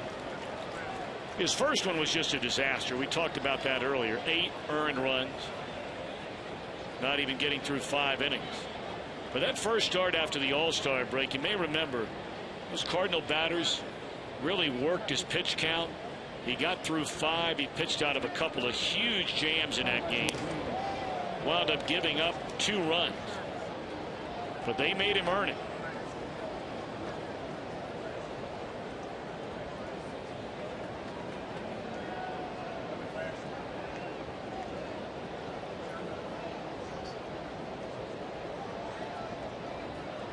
Two and 2 on Holiday.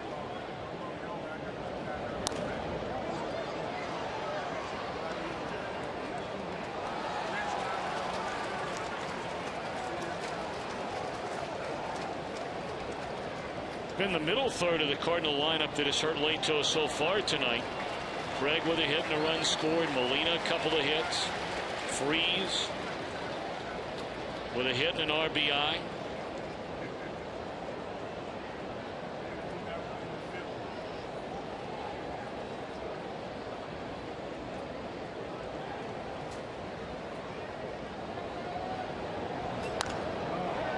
And now the Cardinals are coming after Latos.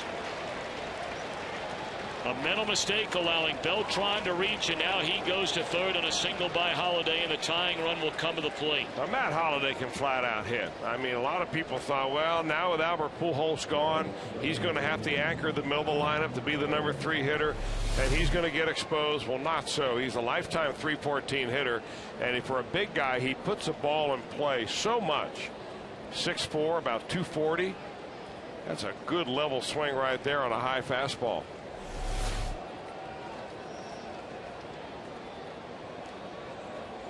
So now the Reds will be willing to give up another run. They've got a 3-run lead in order to get maybe a double play ball out of Alan Craig. Here's where you throw that 2-seamer down and in on him and see if he'll roll over on one. This is where Craig has been by far at his best. Yeah, right now, good time for Ryan Hannigan to go out there because he wanted that ball down and in, and right now Latos has gone into the mode of I'm just going to rear back and throw it by him. And there are certain hitters you just can't do that to, and most of them are in the major leagues. So Hannigan's going to go out there and settle him down and say, hey, let's pitch the spots out here, not just rear back and try to play old country fastball, because you've got a very good fastball hitter at the dish. Well, you've got the best hitter in the National League with runners in scoring position at the dish. 33 hits and 83 at bats for Craig. A .390 batter with runners in scoring position. Took a little off.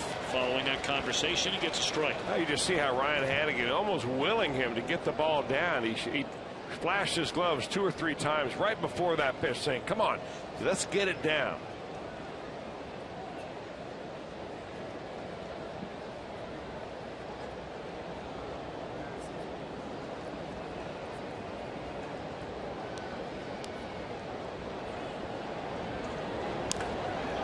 It's hammered down the left field line and bending foul, and a good thing it would have been a 5-5 affair.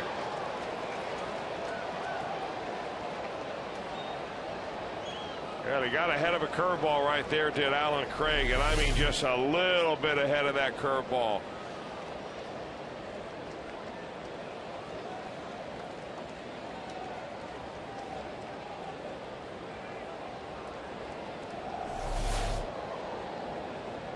So now you've thrown 2 curveballs in a row for strikes, 1 called, that foul ball home run.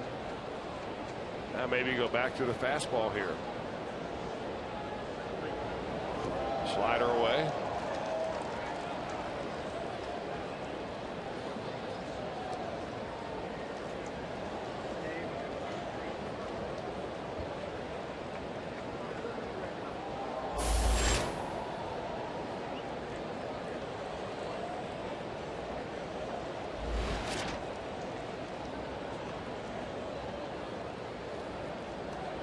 Two on, none out. Reds lead by 3. 2-2 pitch on Alan Craig. Straight away center field. And deep. Stubbs at the track at the wall. We're tied.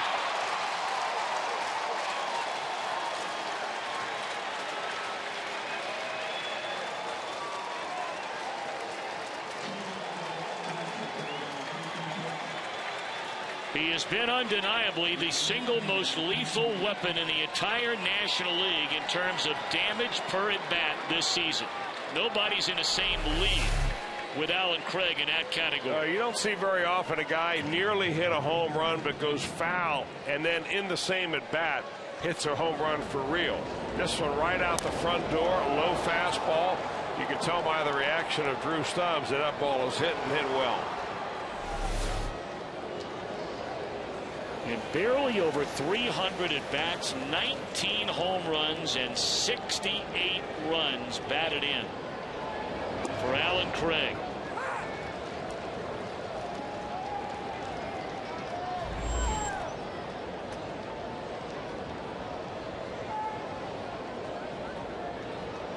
Still nobody out, and here's Yadier Molina. 2 for 2 in the game, has scored a run. Couple of the little things have hurt the Reds here tonight. You go back to Molina at first. A wild pitch allowed him to advance on to second, then a single plated a run. This one in the air to right. Bruce at the wall. He leaps, can't get it. St. Louis leads for the first time tonight. 4 batters, 4 runs here in the Cardinals' 6th inning. And a look of shock on the face of Dusty Baker.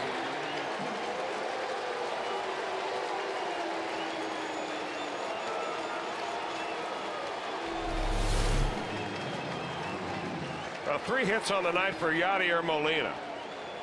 2 singles up the middle, and then this opposite field smash that goes just about into the first row.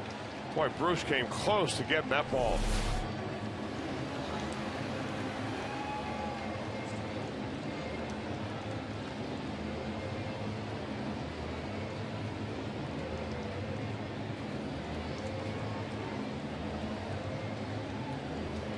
Well, you see it so many times in baseball. When you have a chance, you just kick the door in against the opposition. And quality opposition. As Alfredo Simon begins to throw down the Reds bullpen. And if you're unable to do that, and the Reds had a couple of chances. Bases loaded in the 3rd. Granted, bottom part of the order. Bases loaded in the 5th. Again, bottom part of the order. But just could not get that one hit to kind of open up a lot of breathing room. And now the Cardinals have a 1-run lead in the 6th inning.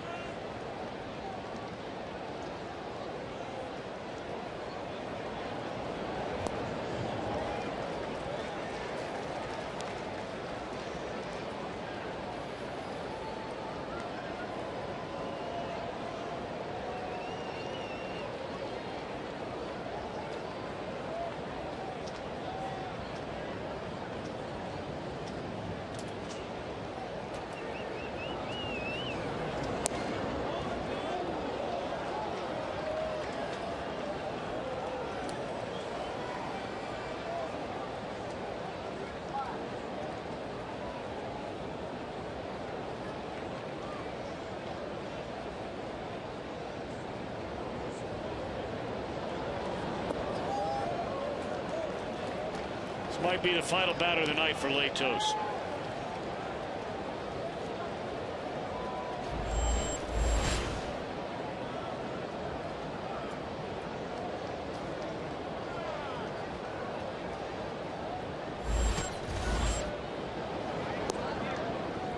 Three and 2 on Freeze.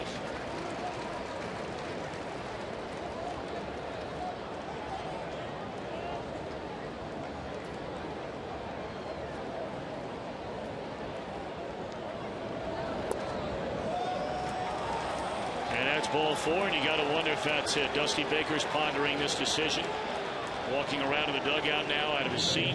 Well, I think what is some of the factors in this decision is the fact that he wants to get Latos, but he's got a bullpen that has been strained. They had played 11 innings last night. They have seen Hoover go a couple innings. Simon was in the ball game last night. You got a lot of guys that you really don't want to go to yet, because you know how good this offense can be, and you need to save something maybe for tomorrow or the next day. So Matt Latos has been so good about going deep into a ball game that, you know, you get lulled to sleep and you think it's automatic. It is never automatic. But that will be it. Well, Latos went through the front 5, allowing 5 hits and only 2 runs. But this 6th inning began with him being late, breaking to cover the bag on a 1-hopper down to first. Holiday single, Craig a 3-run home run, Molina a home run, a walk to Freeze, and that's it. Our Skyline Chili call to the bullpen. We'll bring on Alfredo Simon. We're back in a moment.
Billy Hamilton will have an entire interview for you.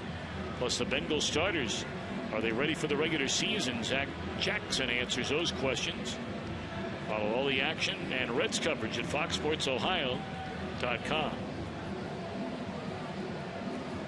But Matt Latos does not retire a batter here in the 6th inning, giving up 4 runs and leaves trailing by a run, giving way to right-hander Alfredo Simon, who got the loss in Philadelphia late last night. Yeah, they only pitched a third of an inning. Simon did, but took him 16 pitches before he gave up 3 hits in a run, and that was the run that won the ball game at the bottom of the 11th. 29 games for Simon, former starter and reliever in the American League with the Baltimore Orioles.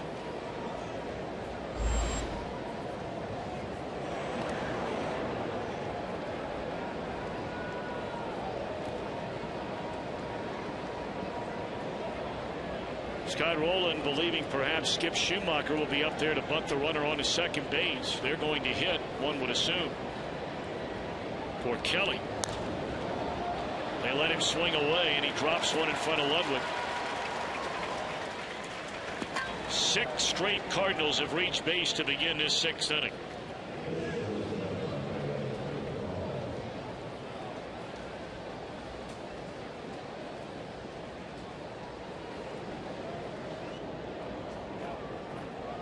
They sent Kelly into the on-deck circle to think that perhaps they won't pinch hit for him. But the Reds aren't behind it. They've got the corner infielders coming way in. Todd Frazier in at first. Scott Rowland a couple of feet in front of the third base bag.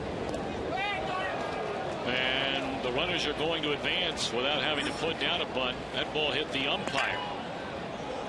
Frazier's asking, I thought that ball hit the bat. And he's pointing to his knee, saying, no, it hit me. That's Jordan Baker.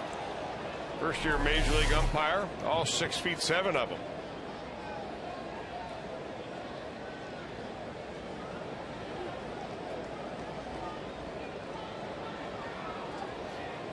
Boy, things have gotten ugly here in this Cardinals 6th.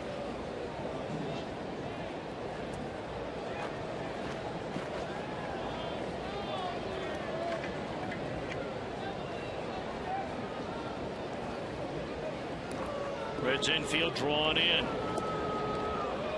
And here's ball 2 for a call.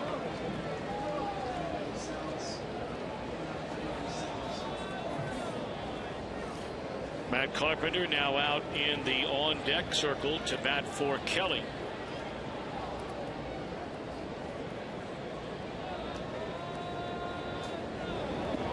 And here's ball 3, and Simon has been nowhere near the strike zone.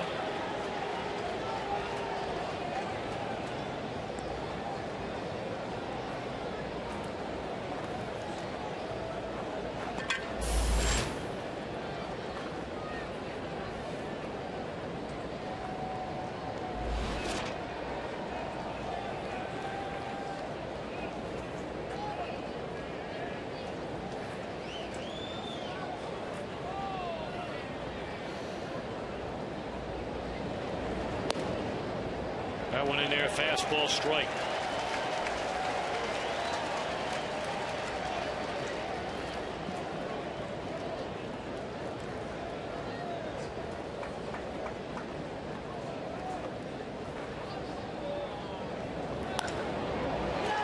And there's a base hit into center field by Furcal that'll score one more. Freeze in from third. On to third goes Schumacher. Boy, the Cardinals are flexing their muscles against Reds pitching here in a 6th inning. 7 straight batters reaching safely. Yeah, there really wasn't much of a guessing game there for Rafael Furcal against Simon. I mean, Simon was bouncing breaking balls in the dirt, and Ryan Hannigan was diving just to be able to snag them. So you run 3-1 count, you know a fastball's coming, and it's coming right down Broadway.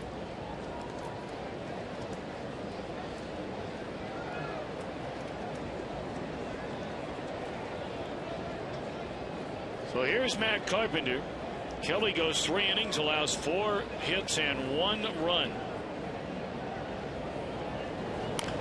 Kelly did an excellent job. Got out of a bases loaded, 1-out jam in the third, and a bases loaded, 1-out jam in the fifth, allowing just 1 run in that 5th inning. Struck out 6 batters and walked 1 batter intentionally.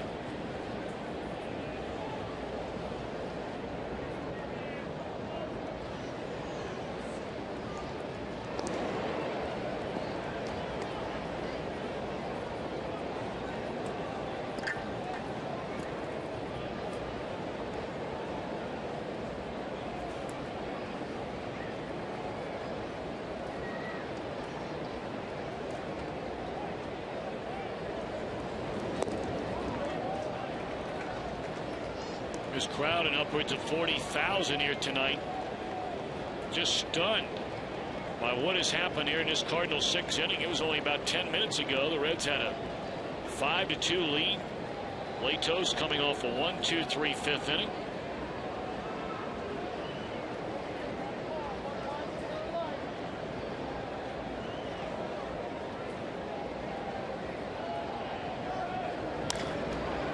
And this will bring in another run. Backing up Stubbs.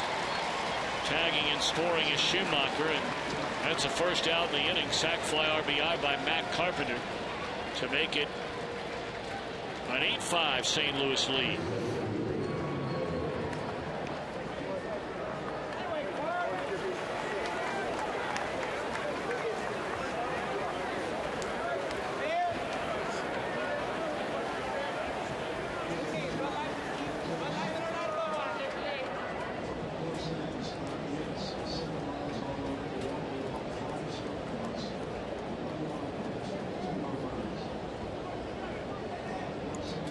Seven of the 8 runs charged to starter Matt Latos. There's strike 1 to John Jay.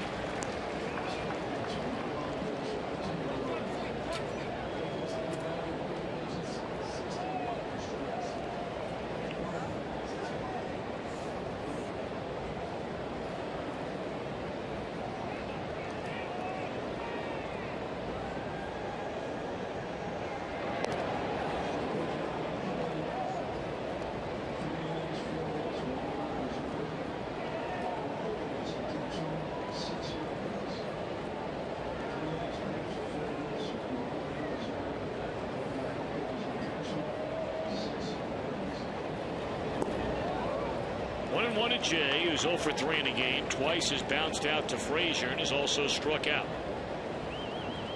Well, still a long way to go in this one. We're only in the top of the 6th inning. And that's why you really ought to be thinking about damage control when you're out there. I mean, get that ground ball right here. Use your fastball. Use it down in the zone and let your defense turn it a pair behind you.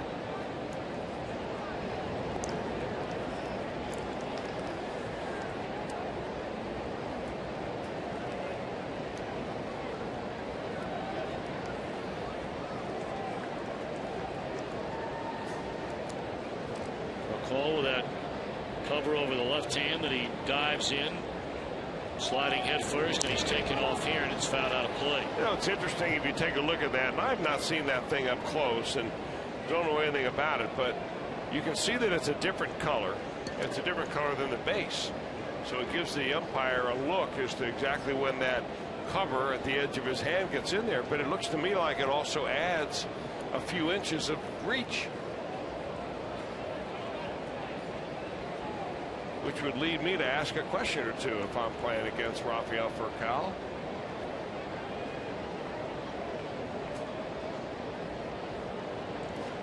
I mean, if you can wear one that's 4 inches longer, why couldn't you wear one that's 4 feet longer?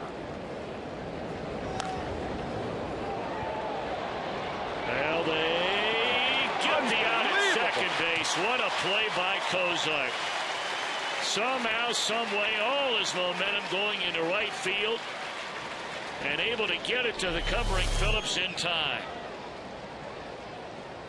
Boy, these guys work so well together.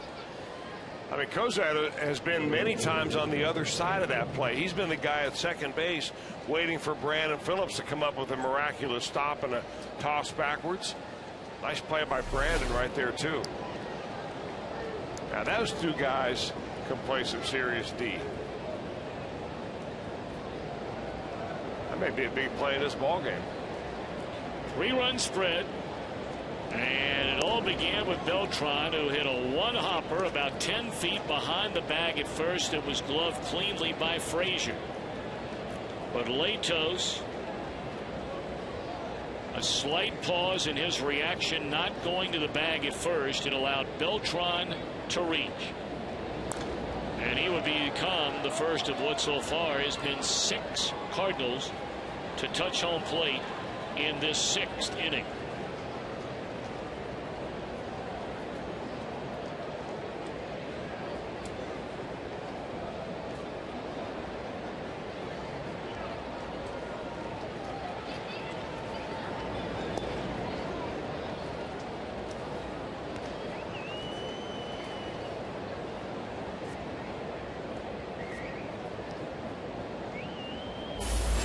Fernando Salas will come on and pitch when the Reds bat in the bottom of the 6th inning. Now, last time we saw the Cardinals, the 6th and the 7th innings were the innings that had just killed them this year in their bullpen. Because Mitchell Boggs in the 8th inning and their closer Jason Mott have pretty much been lights out the entire year. I mean, they have been really good. Well, they felt like they had to do something in the trade deadline. And while it didn't get many, headlines in a lot of TV shows, sports shows, but when they brought in Edward Mujica to clean up that 7th inning, that one thrown all the way to the screen, that has made a huge difference in his Cardinal bullpen.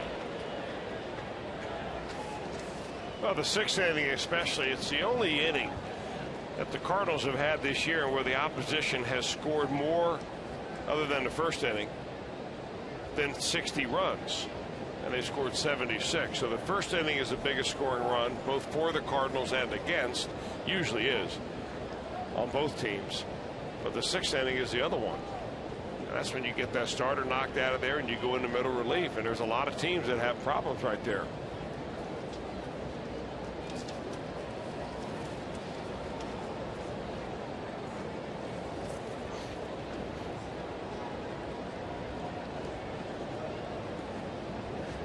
One delivery. Fouled back out of play. This is the 2nd time this year the Reds have allowed 6 runs in an inning. Out in San Diego, the opening game of that series, we were there on the 31st of July. They allowed a 6-run 4th to the Padres. Latos and Simon have thrown 40 pitches, and hoping that the 41st will be the final out. Nope, ball 4.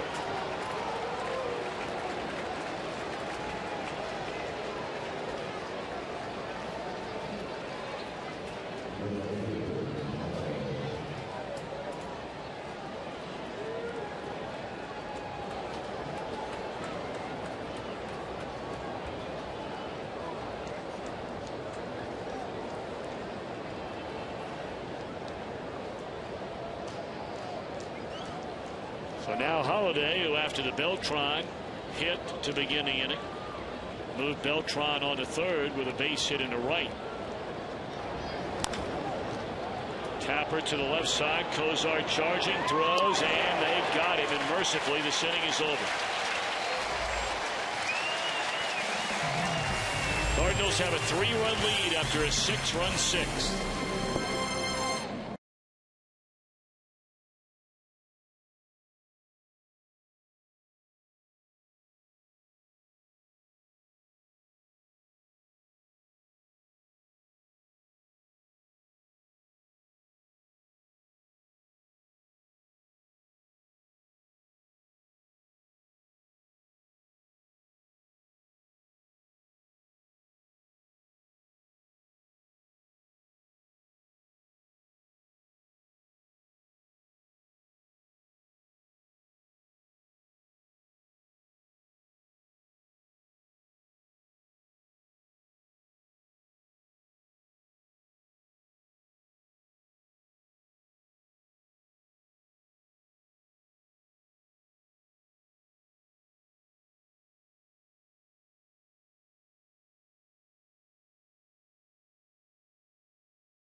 On Fox Sports Ohio with Reds Live, presented by Ray St. Clair Roofing on Fox Sports Ohio. And as you know, we'd like to welcome the hand surgery specialist as our special guest on the Fox Sports Ohio Fan Express to Reds Country. If you'd like to know how your group can get on board, call 513-765-7600 or go to reds.com/fan express. Now Fernando Salas, a new pitcher for the Cardinals, third-year major leaguer, all of them with the Cardinals. 68 games last year, and boy, he had a great year. Earned run average around 2.2. It's almost double that now. Salas led his team, in fact, in saves last year. A lot of people forget about that because by the end of the year, he was not their closer. They had 8 different pitchers last year that recorded a save for the Cardinals.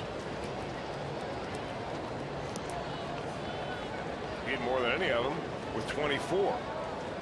Did a pretty good job, 24 out of 30. Salas this year was pitching and not telling anybody, none of the Cardinal coaches or their medical staff, that he was passing kidney stones. Didn't have to be hospitalized, but you know, he didn't want to go on the disabled list, didn't want to miss any time, so he's pitching through a lot of pain early in the year, and they finally found out about it and said, all right, hold on a minute now. And they're hoping these final couple of months will be good ones for him. Reds are hoping that's not the case, although he just blows away Stubbs to begin the inning.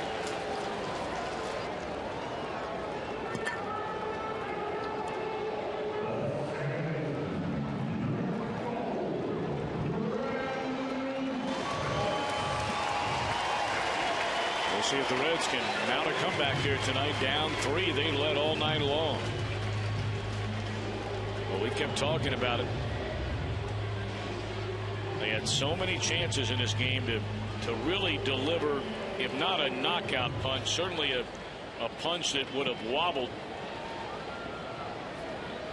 this Cardinal team, and they just couldn't do it. But still plenty of time. Down 3 only in the 6th inning.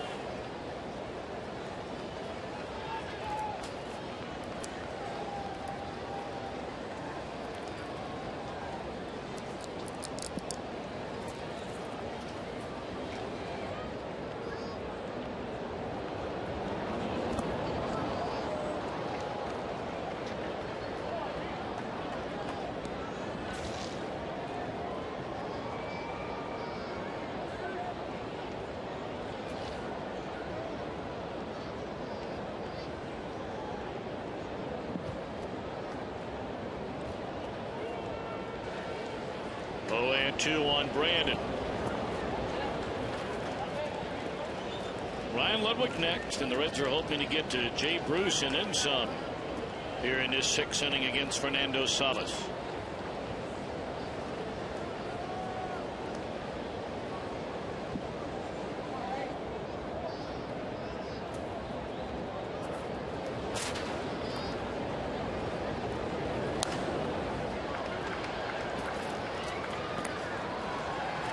Four o'clock game tomorrow. It'll be Mike Leake against Jaime Garcia. Garcia, very good. His first start off the disabled list last Sunday. Went 8 innings and struck out 10.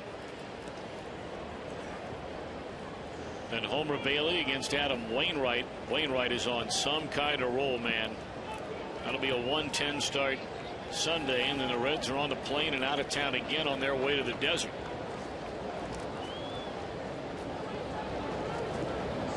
Back-to-back strikeouts here in the 6th inning for Salas.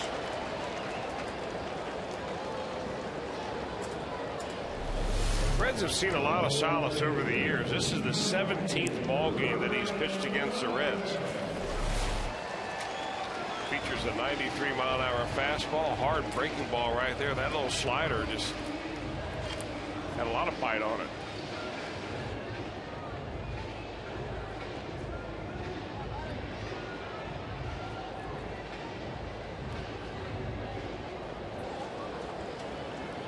Ludwig 1 out of 3 tonight. Then a single back in the 3rd inning.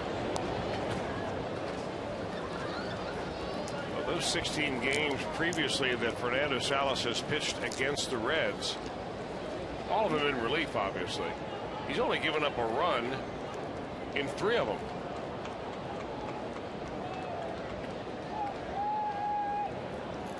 That little breaking ball he has in the right-handed hitting lineup that he's seeing tonight, he may be in there for a couple of innings.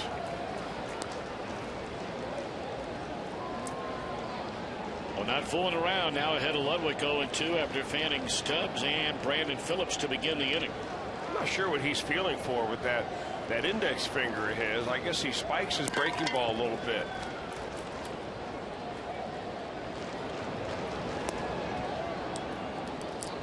Like a lot of guys, they'll get a grip on their breaking ball or their splitter first, and then they'll shift it to the fastball. We'll see him kind of rotate his finger around the baseball until he gets a kind of the fingernail of that index finger dug into a seam, and that's how he holds his breaking ball.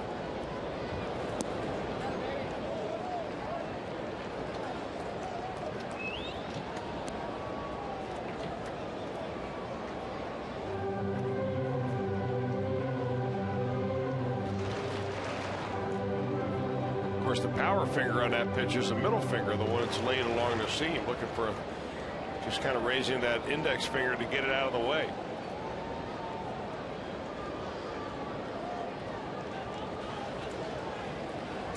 Two and two on Ludwig. Swing and a miss, or was it a foul tip? Nope, swing and a miss, hitting over. So Salas fans aside. We move to the 7th. Cardinals lead 8-5.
Parking this Sunday, the first 8,000 kids 14 and younger get a Kids Gapper Cup, courtesy of Frisch's.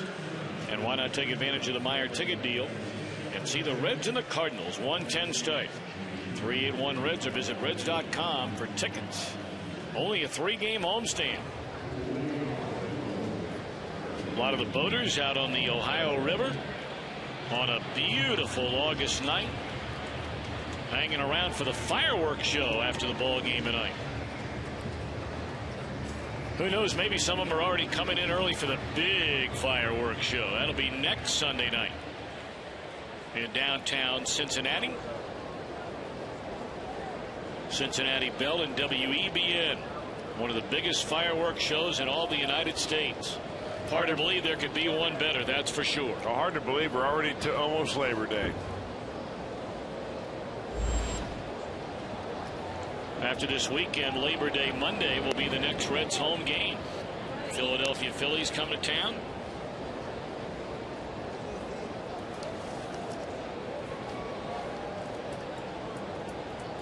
That'll be a Monday, Tuesday, and a Wednesday. Reds get an off day before the Astros come in.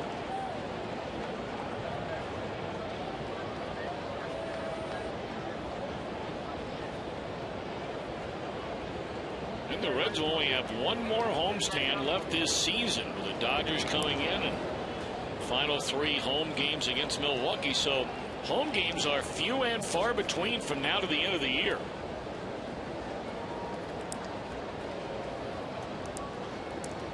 Of course, the Reds finish the season a 3-game series in Pittsburgh and the final 3 games of the year in St. Louis. Broken bat, backhanded by Rowland.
Molina 3 at game.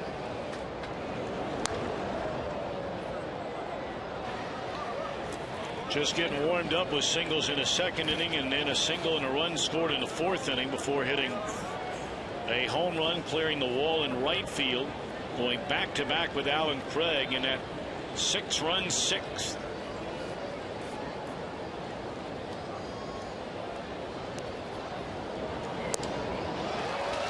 Gone swinging this time.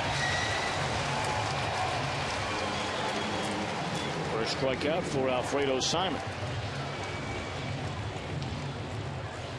Well, Simon looks like he needed a few pitches to kind of get his sea legs under him when he first came in the ball game last inning. Gave up a hit to Schumacher, a hit to Percal, and really was generally all over the place, especially with his breaking ball. Much more composed this inning.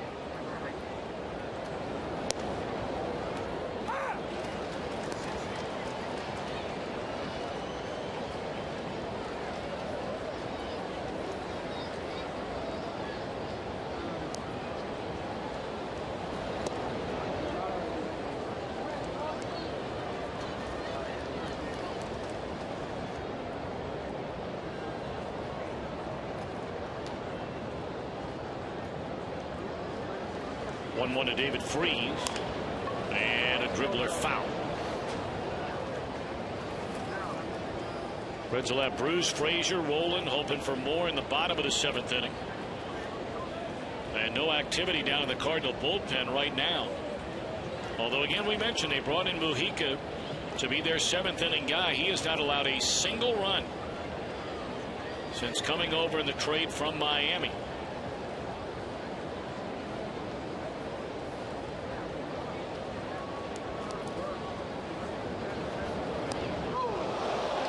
Freeze hit with a pitch.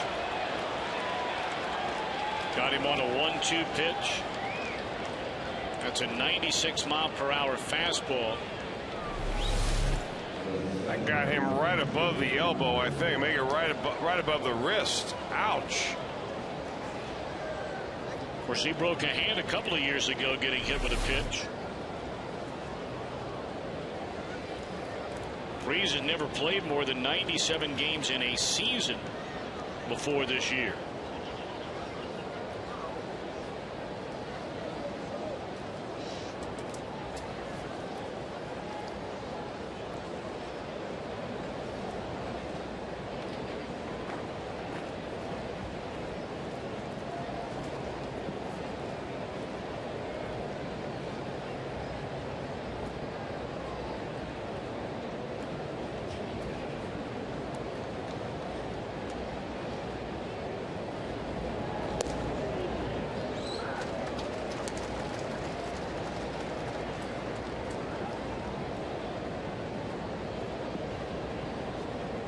Come for the Reds Day for more fun. Visit Mighty Mike in Newport Aquarium, the biggest gator outside of Florida in the country. Make it a getaway weekend and book your stay at CincinnatiUSA.com. Still some great weekends left.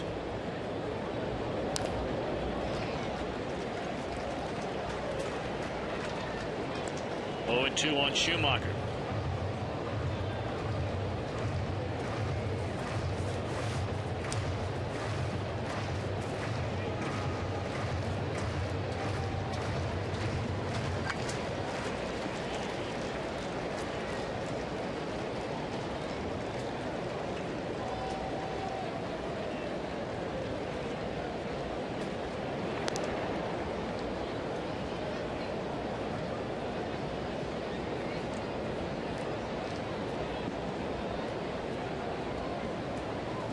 See that swelling, a cut from the seams of the baseball right around that left wrist of David Freese.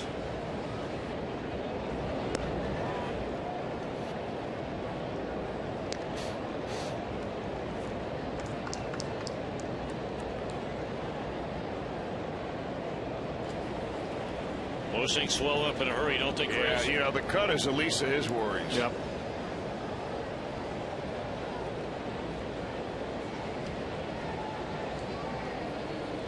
Be a lot sore tomorrow than it is tonight.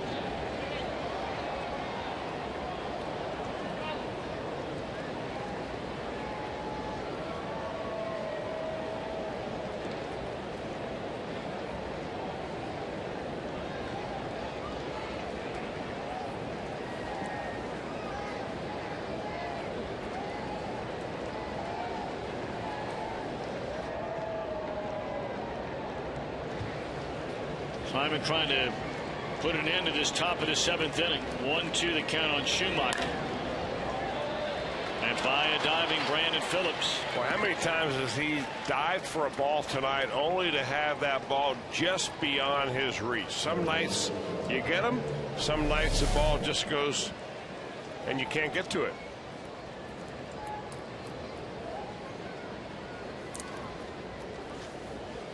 So after retiring the first 2, Simon hits Freese, allows a base hit to Schumacher, and now for a call with the Reds already down 8-5.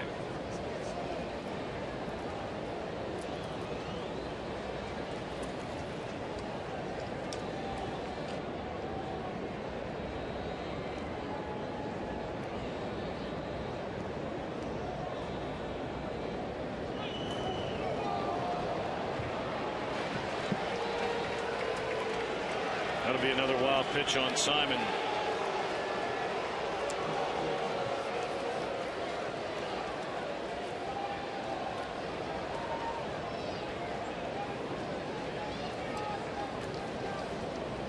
Alfredo got to find a way to retire for a call here. You're still in the game. You fall behind 5, you're in a world of trouble. Yeah, you know, it's a lot uglier than actually the scoreboard shows. Yep. You had wild pitches. You've had balls go to into the dirt, misplays. But in this ballpark, 3 runs is nothing. If you look at the Reds scoring, they score more towards the end of the game than they do in the beginning of the game. They have a big first inning. They also have big 7 innings, 7th, a big 8th.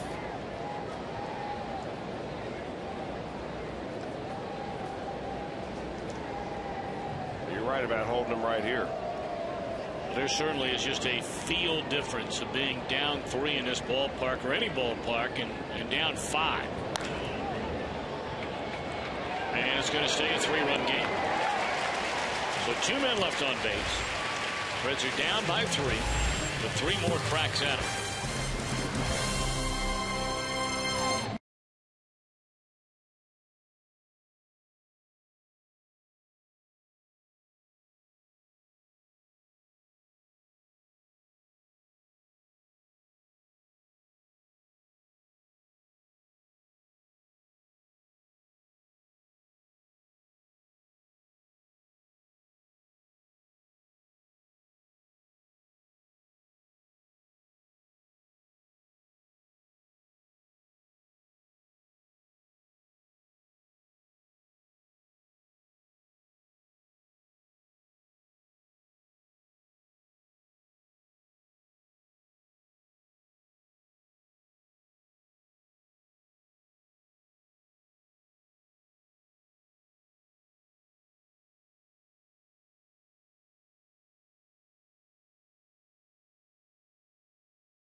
And here's your chance to win a Fox Sports Ohio Meyer prize pack. Text Meyer to 37664 and be entered. Wish you good luck. And we thought there could be co-winners and very nearly co-winners. Slight majority to Ryan Letterman.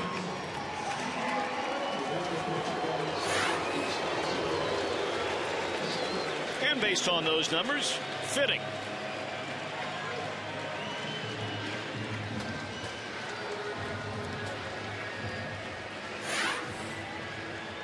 Daniel Descalzo takes over at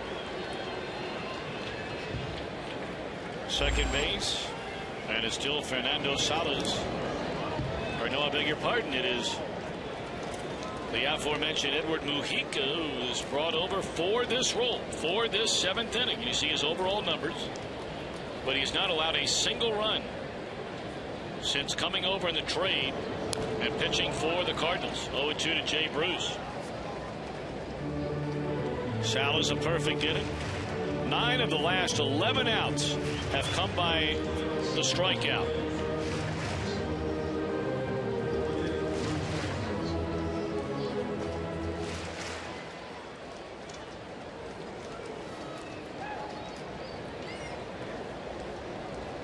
Jay Bruce 1 of 3. Had that base hit through the shift his last time up. Be followed by Todd Frazier and then Scott Rowland. Reds trying to rally down 3.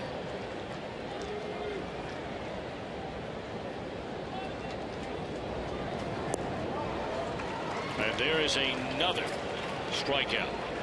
Yeah, they're pitching Jay Bruce pretty much down and away, and when they get it down where they want to and away, they've been able to handle him.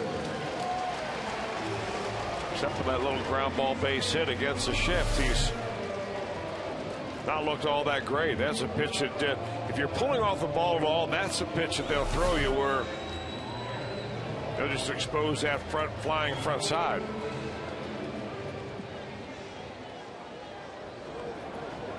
Frazier has been on base all 3 times tonight. A walk, a pair of singles, a run scored, and a run batted in.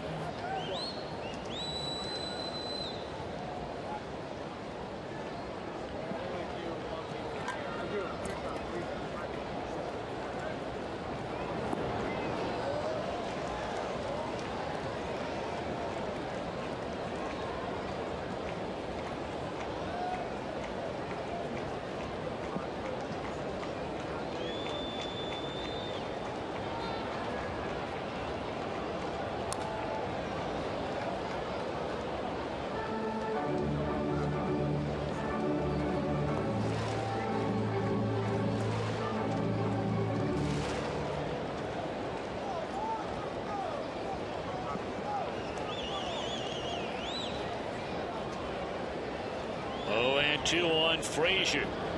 Wow. 12 strikeouts by Cardinal pitching, and now it's 11 of the last 13 outs. Well, join us this Sunday for pregame action at Reds Live, and you'll get Sunglass Sundays, we call it. 100 people get free sunglasses, courtesy of Fox Sports Ohio and the Ohio Department of Public Safety, reminding you to drive sober or get pulled over.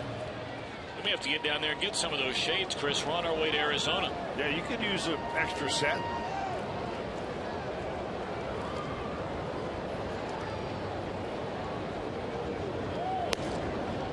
Mujica is really the Cardinal version of the Reds' Jose Arredondo. Kind of the same repertoire of pitches, not overpowering with his fastball, although he can throw it into low to mid-90s when he really cuts it loose. But his main pitch is that splitter. That's what he's gotten the strikeouts on in this inning. Boy, they have made it look easy. Really easy. 8 in a row retired by Cardinal pitching, and they lead by 3.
post game. The most extended Reds highlights on the planet. You'll hear from the manager before anyone else and much more. It's Reds Live presented by King's Honda. You can check them out at kingshondausa.com.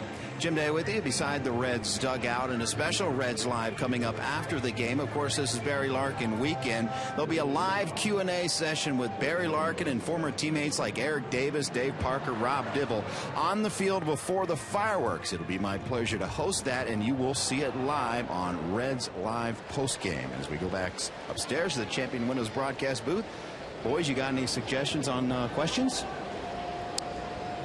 You know what, Chris Welsh is among the best interviewers, along with, well, really you, Jim, of course, you get to do it quite a bit in some of the featured segments.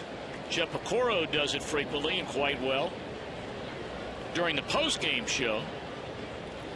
So I think you guys would probably have a better chance of talking it over, you and Pick, than getting any help up here in the booth. What are your thoughts on that, if any? Well, you are a broadcast professional extraordinaire. That has nothing to do with being a good interviewer, as you know. Well, this is true. Yeah. However, you go back with these guys. I'm talking about questions for the, some of Barry's teammates, not necessarily Barry. Dave Parker, Dave. Yep. Just saw Eric Davis shot in the booth up there, and Rob Dibble's here too, right? Yes, he is. He is indeed. So we'll probably be cutting it up on the field. I'm sure I'll find some questions in there. Dave Parker is a very funny man. And Chris, Jim was asking, any suggestions from you or from me about, what to ask some of these guys down on the field right after the ball game before Barry's going to come out and answer some questions. And then we have the big fireworks show tonight. But Dave Parker is one of the funniest men in the world. There's no doubt about it. Is he one of the guys going to be down on the field? Yes, he will be down on the field. There he is, a cobra. Why don't you ask Dave Parker if he had a nickname for Barry Larkin? I can do that. I like that. It's on. You got it. See, Jim, look no further than Chris Welsh. He's the man. There's no doubt about it. And there's no doubt about this Cardinal lineup. We talked about it before the first pitch was ever thrown tonight. The numbers are what they are. And they have gone a lot of games this year where, they've gone into droughts. But, boy, when they get on a roll, it is hard to slow them down. And they got on that roll tonight, starting in the 6th inning.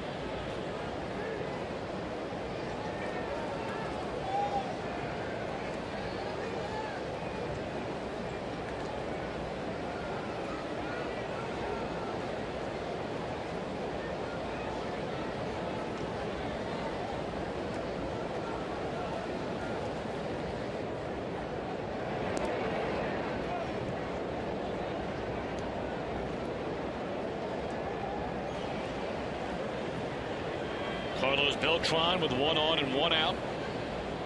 Beltran started that 6-run inning on what should have been an out.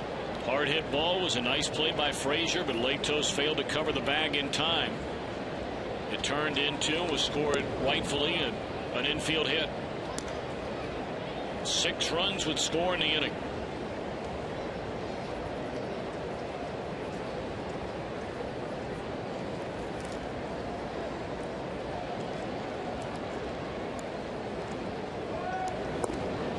When it goes, Hannigan couldn't find a hand. And that'll be stolen base number 15 for John Jay.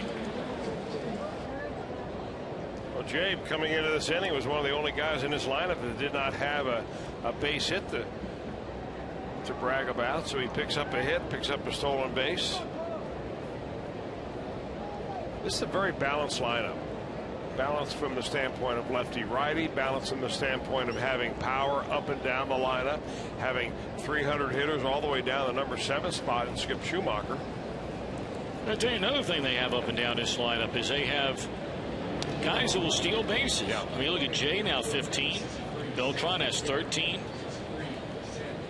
You've got Yadier Molina has 11 stolen bases. You've got Furcal down near the bottom of the batting order these days because of his bad back with 12 of them. That's a stunner, though, that Molina has 11 stolen bases. That's just being a smart base runner, because I'm not so sure there's anybody else on that team that he can outrun.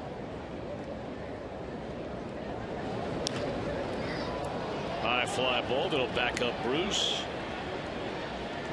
He's got it. Runner will tag. Come to third. Here comes a throw there, and the runner is safe.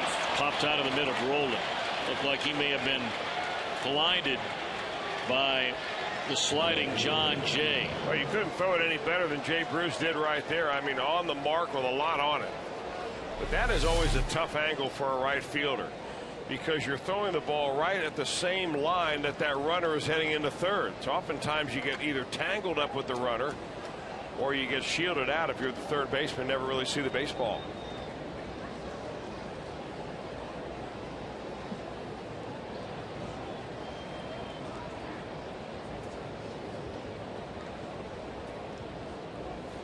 Roland never had it. So runner at third, 2 out in the inning, and now Holiday 1 of 4 in the game.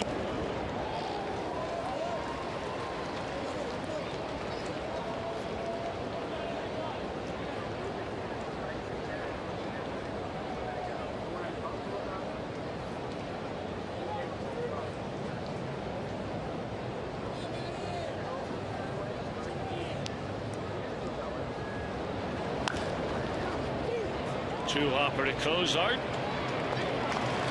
that will retire the side. So Simon gives him 3 innings, allows just 1 run. Reds are down 8-5.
Great value this season with a Kroger meal deal. You check out concession stands around the ballpark. Kroger meal deal, and it is a deal. You get a hot dog, a bag of chips, 16-ounce Coke, and during this homestand, you get some yogurt. Oikos yogurt, that's good stuff. Get the Kroger meal deal on your next trip to Great American Ballpark. All that for $8.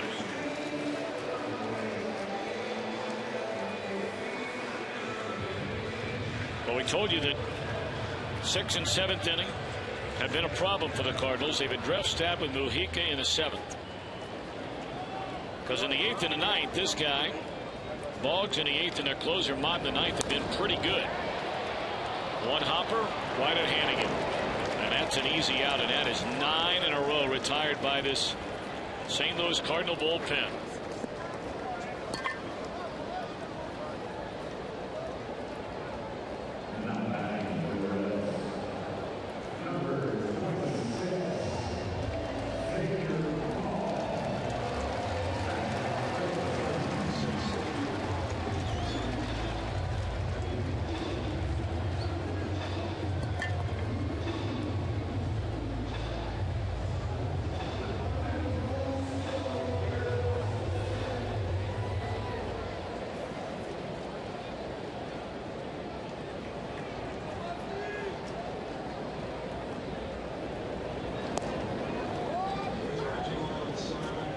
Xavier Paul batting for Simon. He goes 3 innings. Allowed 4 hits and 1 run. I tell you, it wasn't all that pretty necessarily for Alfredo Simon, but not too bad. I mean, wouldn't you take that every time out? I mean, if he could do that over a 6-inning span, give up the same number of runs as he did give in the 3, you're looking at a quality start. 1 run in 3 innings for your reliever. Not bad at all. Just kind of was a nail biter.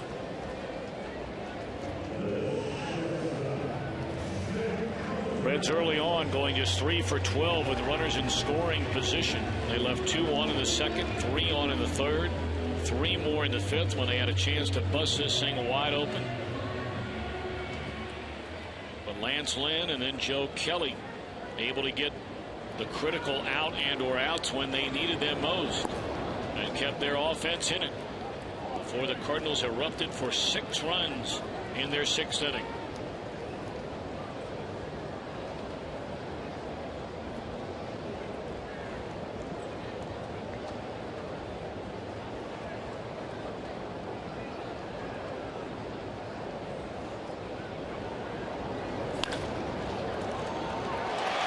The glove of Freeze, and the Reds have their first base runner since the intentional walk to Ryan Hannigan back in the 5th.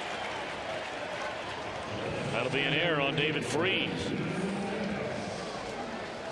Take a look at our John Morrell hot dog play of the game, and we've seen these two more and more frequently, Chris, as this season has gone on, make plays like this. Cozart and Phillips. Boy, the more you see this type of a play from Cozart and Brandon Phillips, that the more you just look forward to every year these guys anchoring the center of the infield here. That's just a big league baseball play.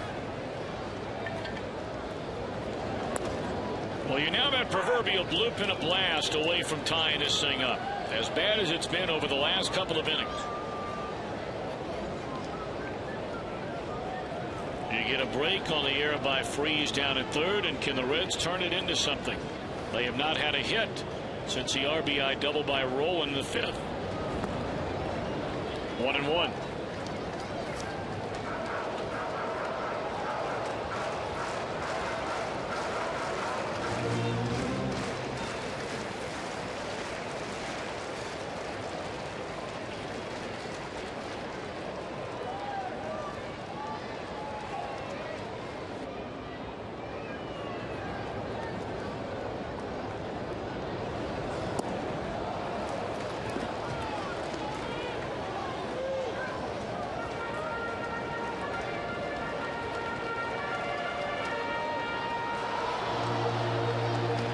Strikeouts in the game already tonight by Cardinal pitching, and it's 12 through 7 innings.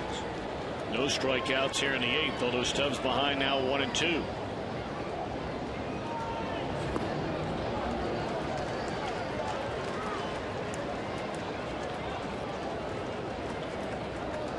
Cardinals beginning play tonight 7 behind the Reds in the National League Central.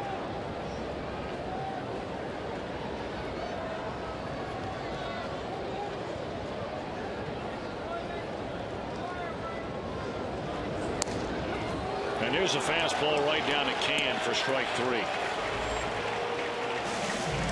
We're off to the 9th. Cardinals lead 8-5.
Sports Ohio, brought to you by Cincinnati Children's, ranking 3rd in the nation again in the U.S. News and World Report's 2012 Best Children's Hospitals.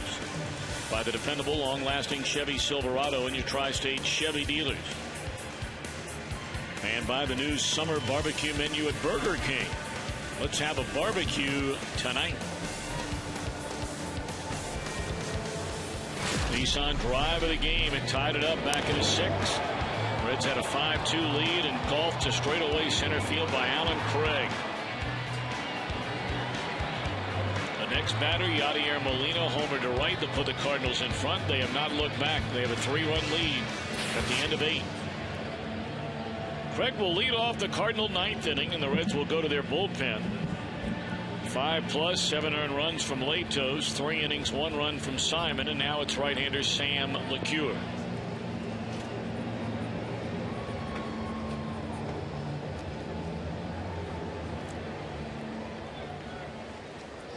Cardinal bullpen has been one of the big stories so far tonight, but it's not over yet.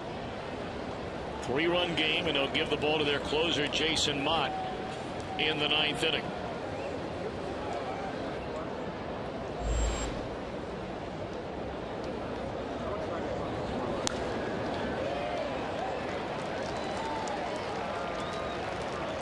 Well, this guy's a hitting machine. He and the fellow that follows him in the lineup. 3 hits now for Craig, including a home run, and now comes Yadier Molina, 3 hits, including a home run.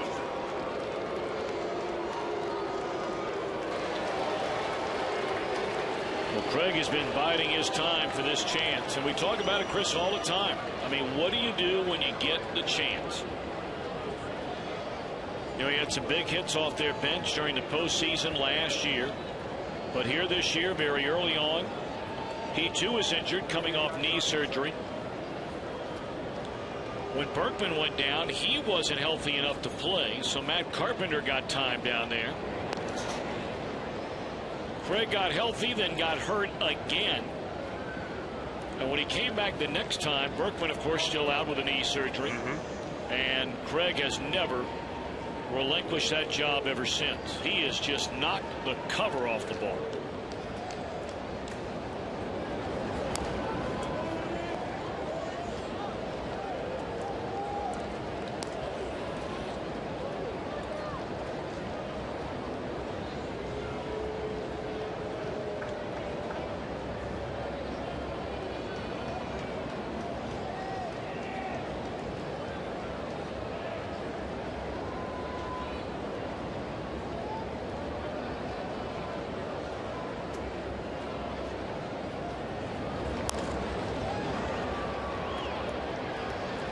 Bruce will flag it for the first out here in the 9th.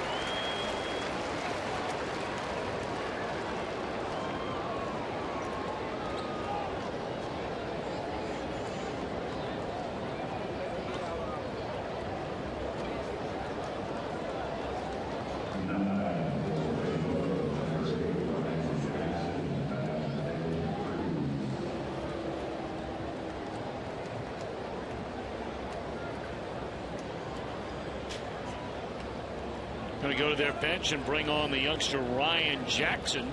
All to 5 games so far this year in a Cardinal uniform.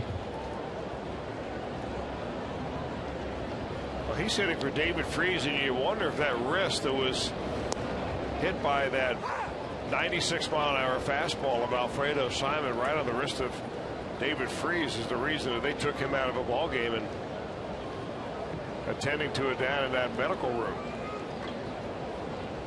Did not look very good, but has to hurt even worse.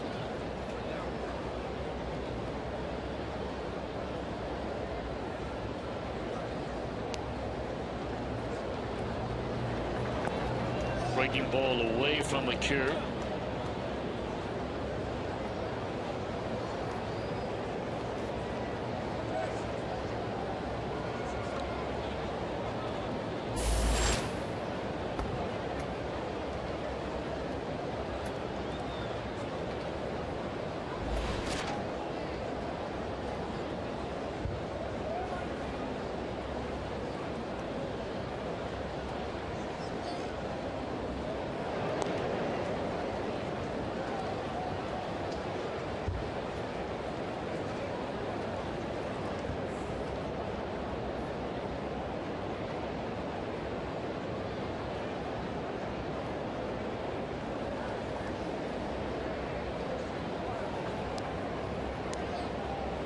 1-1 on Jackson.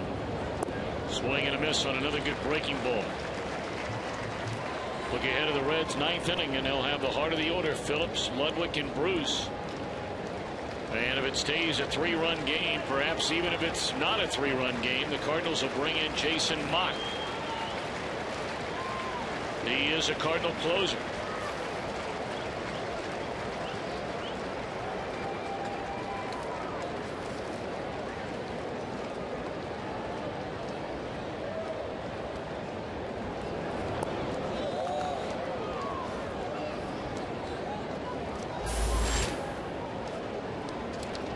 And there's Mott down there cranking it up as we speak. 29 saves on the year. Blown 5 of them.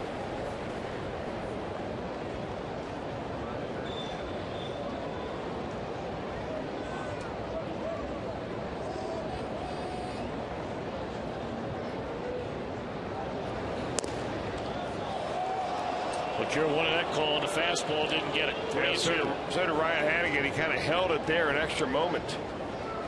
See, a Jordan Baker home plate umpire wouldn't finally be convinced. You can see from where Baker is set up, and all umpires do the same thing. They set up on the inside. That outside corner sometimes is kind of guesswork, because you don't get a true line of sight right from the pitcher's hand to the catcher's mitt. You're looking over the catcher's shoulder. Runner going to get one, and they'll get two to win the inning. All right, one more crack at him with Phillips, Ludwig, Bruce. They're hoping for more than that.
Saturday baseball, these two teams convene.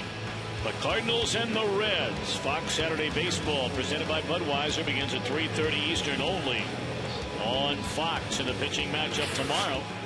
For the 4 o'clock start, Jaime Garcia, right off the disabled list, making his second outing since coming off of it, against Reds right-hander Mike Leake.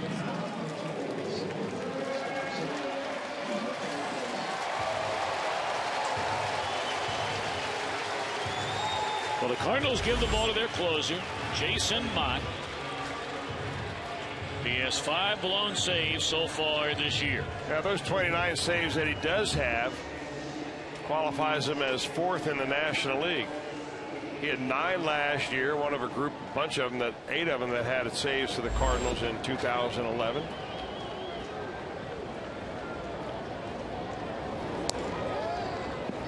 Converted catcher throws with a very short arm swing. I mean, he just gets that arm up behind his right ear and lets it fly.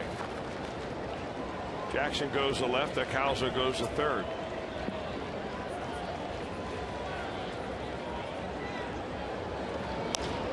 And a weak roller to the right side, where Jackson will throw out Brandon Phillips, what his Reds offense has done stone cold.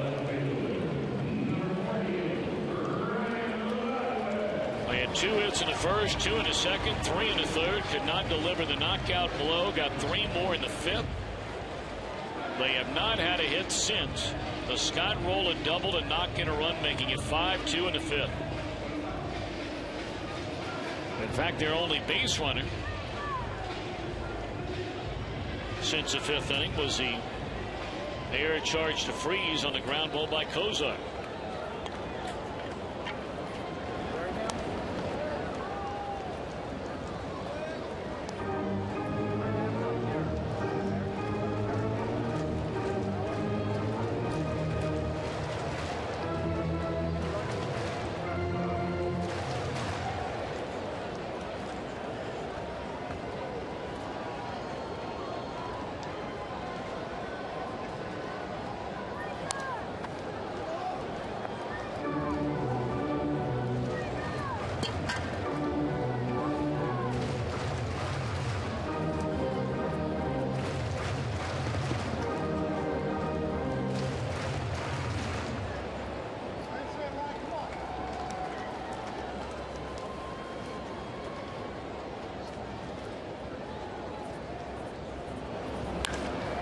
Base hit into left center field. So Ludwig his second hit tonight, and he's a 1-out base runner here in the last of the 9th inning.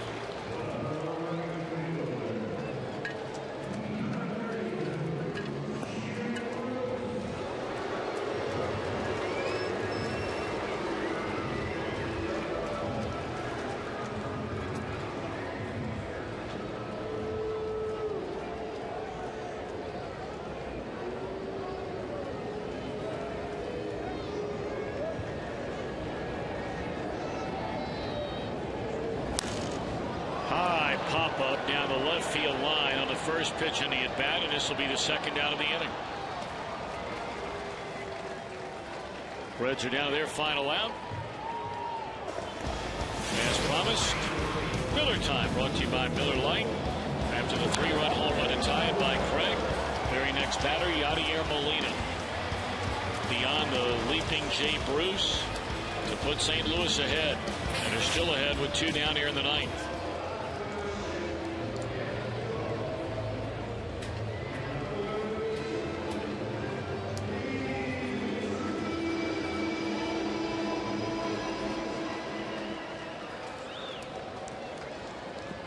Kelly in line for the win here tonight.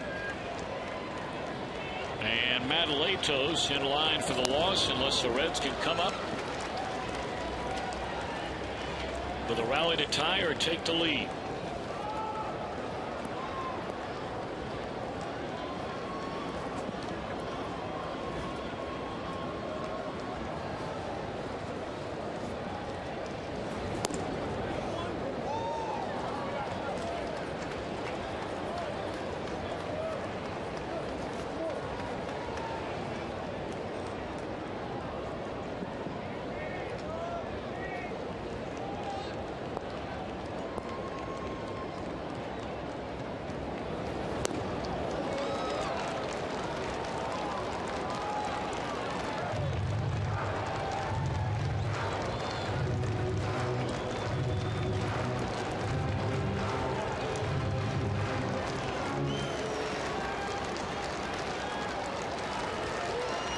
Two now on Frazier, and a liner into left field will bring the tying run to the plate.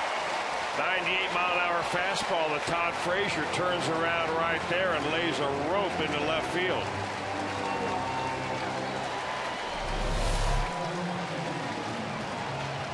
Going right down Broadway, and Mott knows it right away. Reds are trying to make it interesting here. Well, what a night for Frazier yet again. On base 4 times tonight. 3 hits, a walk, a run scored, and a run batted in. All right, here's Rowland, who has 2 hits and an RBI tonight.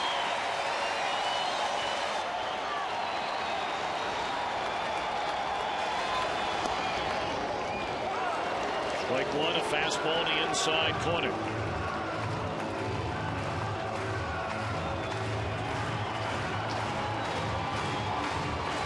Does Rolen have one hearty crack of the bat?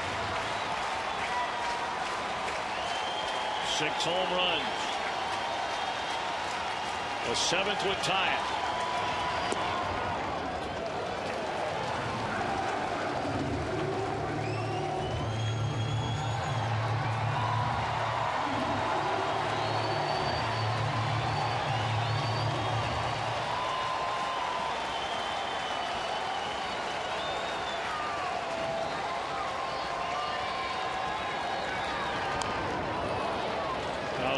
Pitch ran in on him again at 96 miles per hour. Now Mott has him around the neck, 1-2.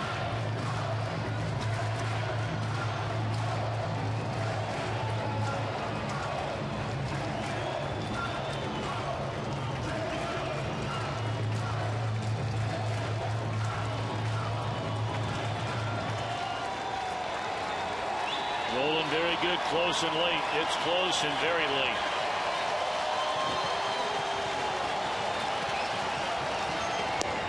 Game over. So the Cardinals get a 6-run, 6th inning and rally from 5-2 down to win the opener of this 3-game weekend series, and they are within 6 games of the Reds in the National League Central Division. Final count tonight of 8-5. Coming up next, it'll be Reds Live presented by Kings Honda. Cardinals take the opener.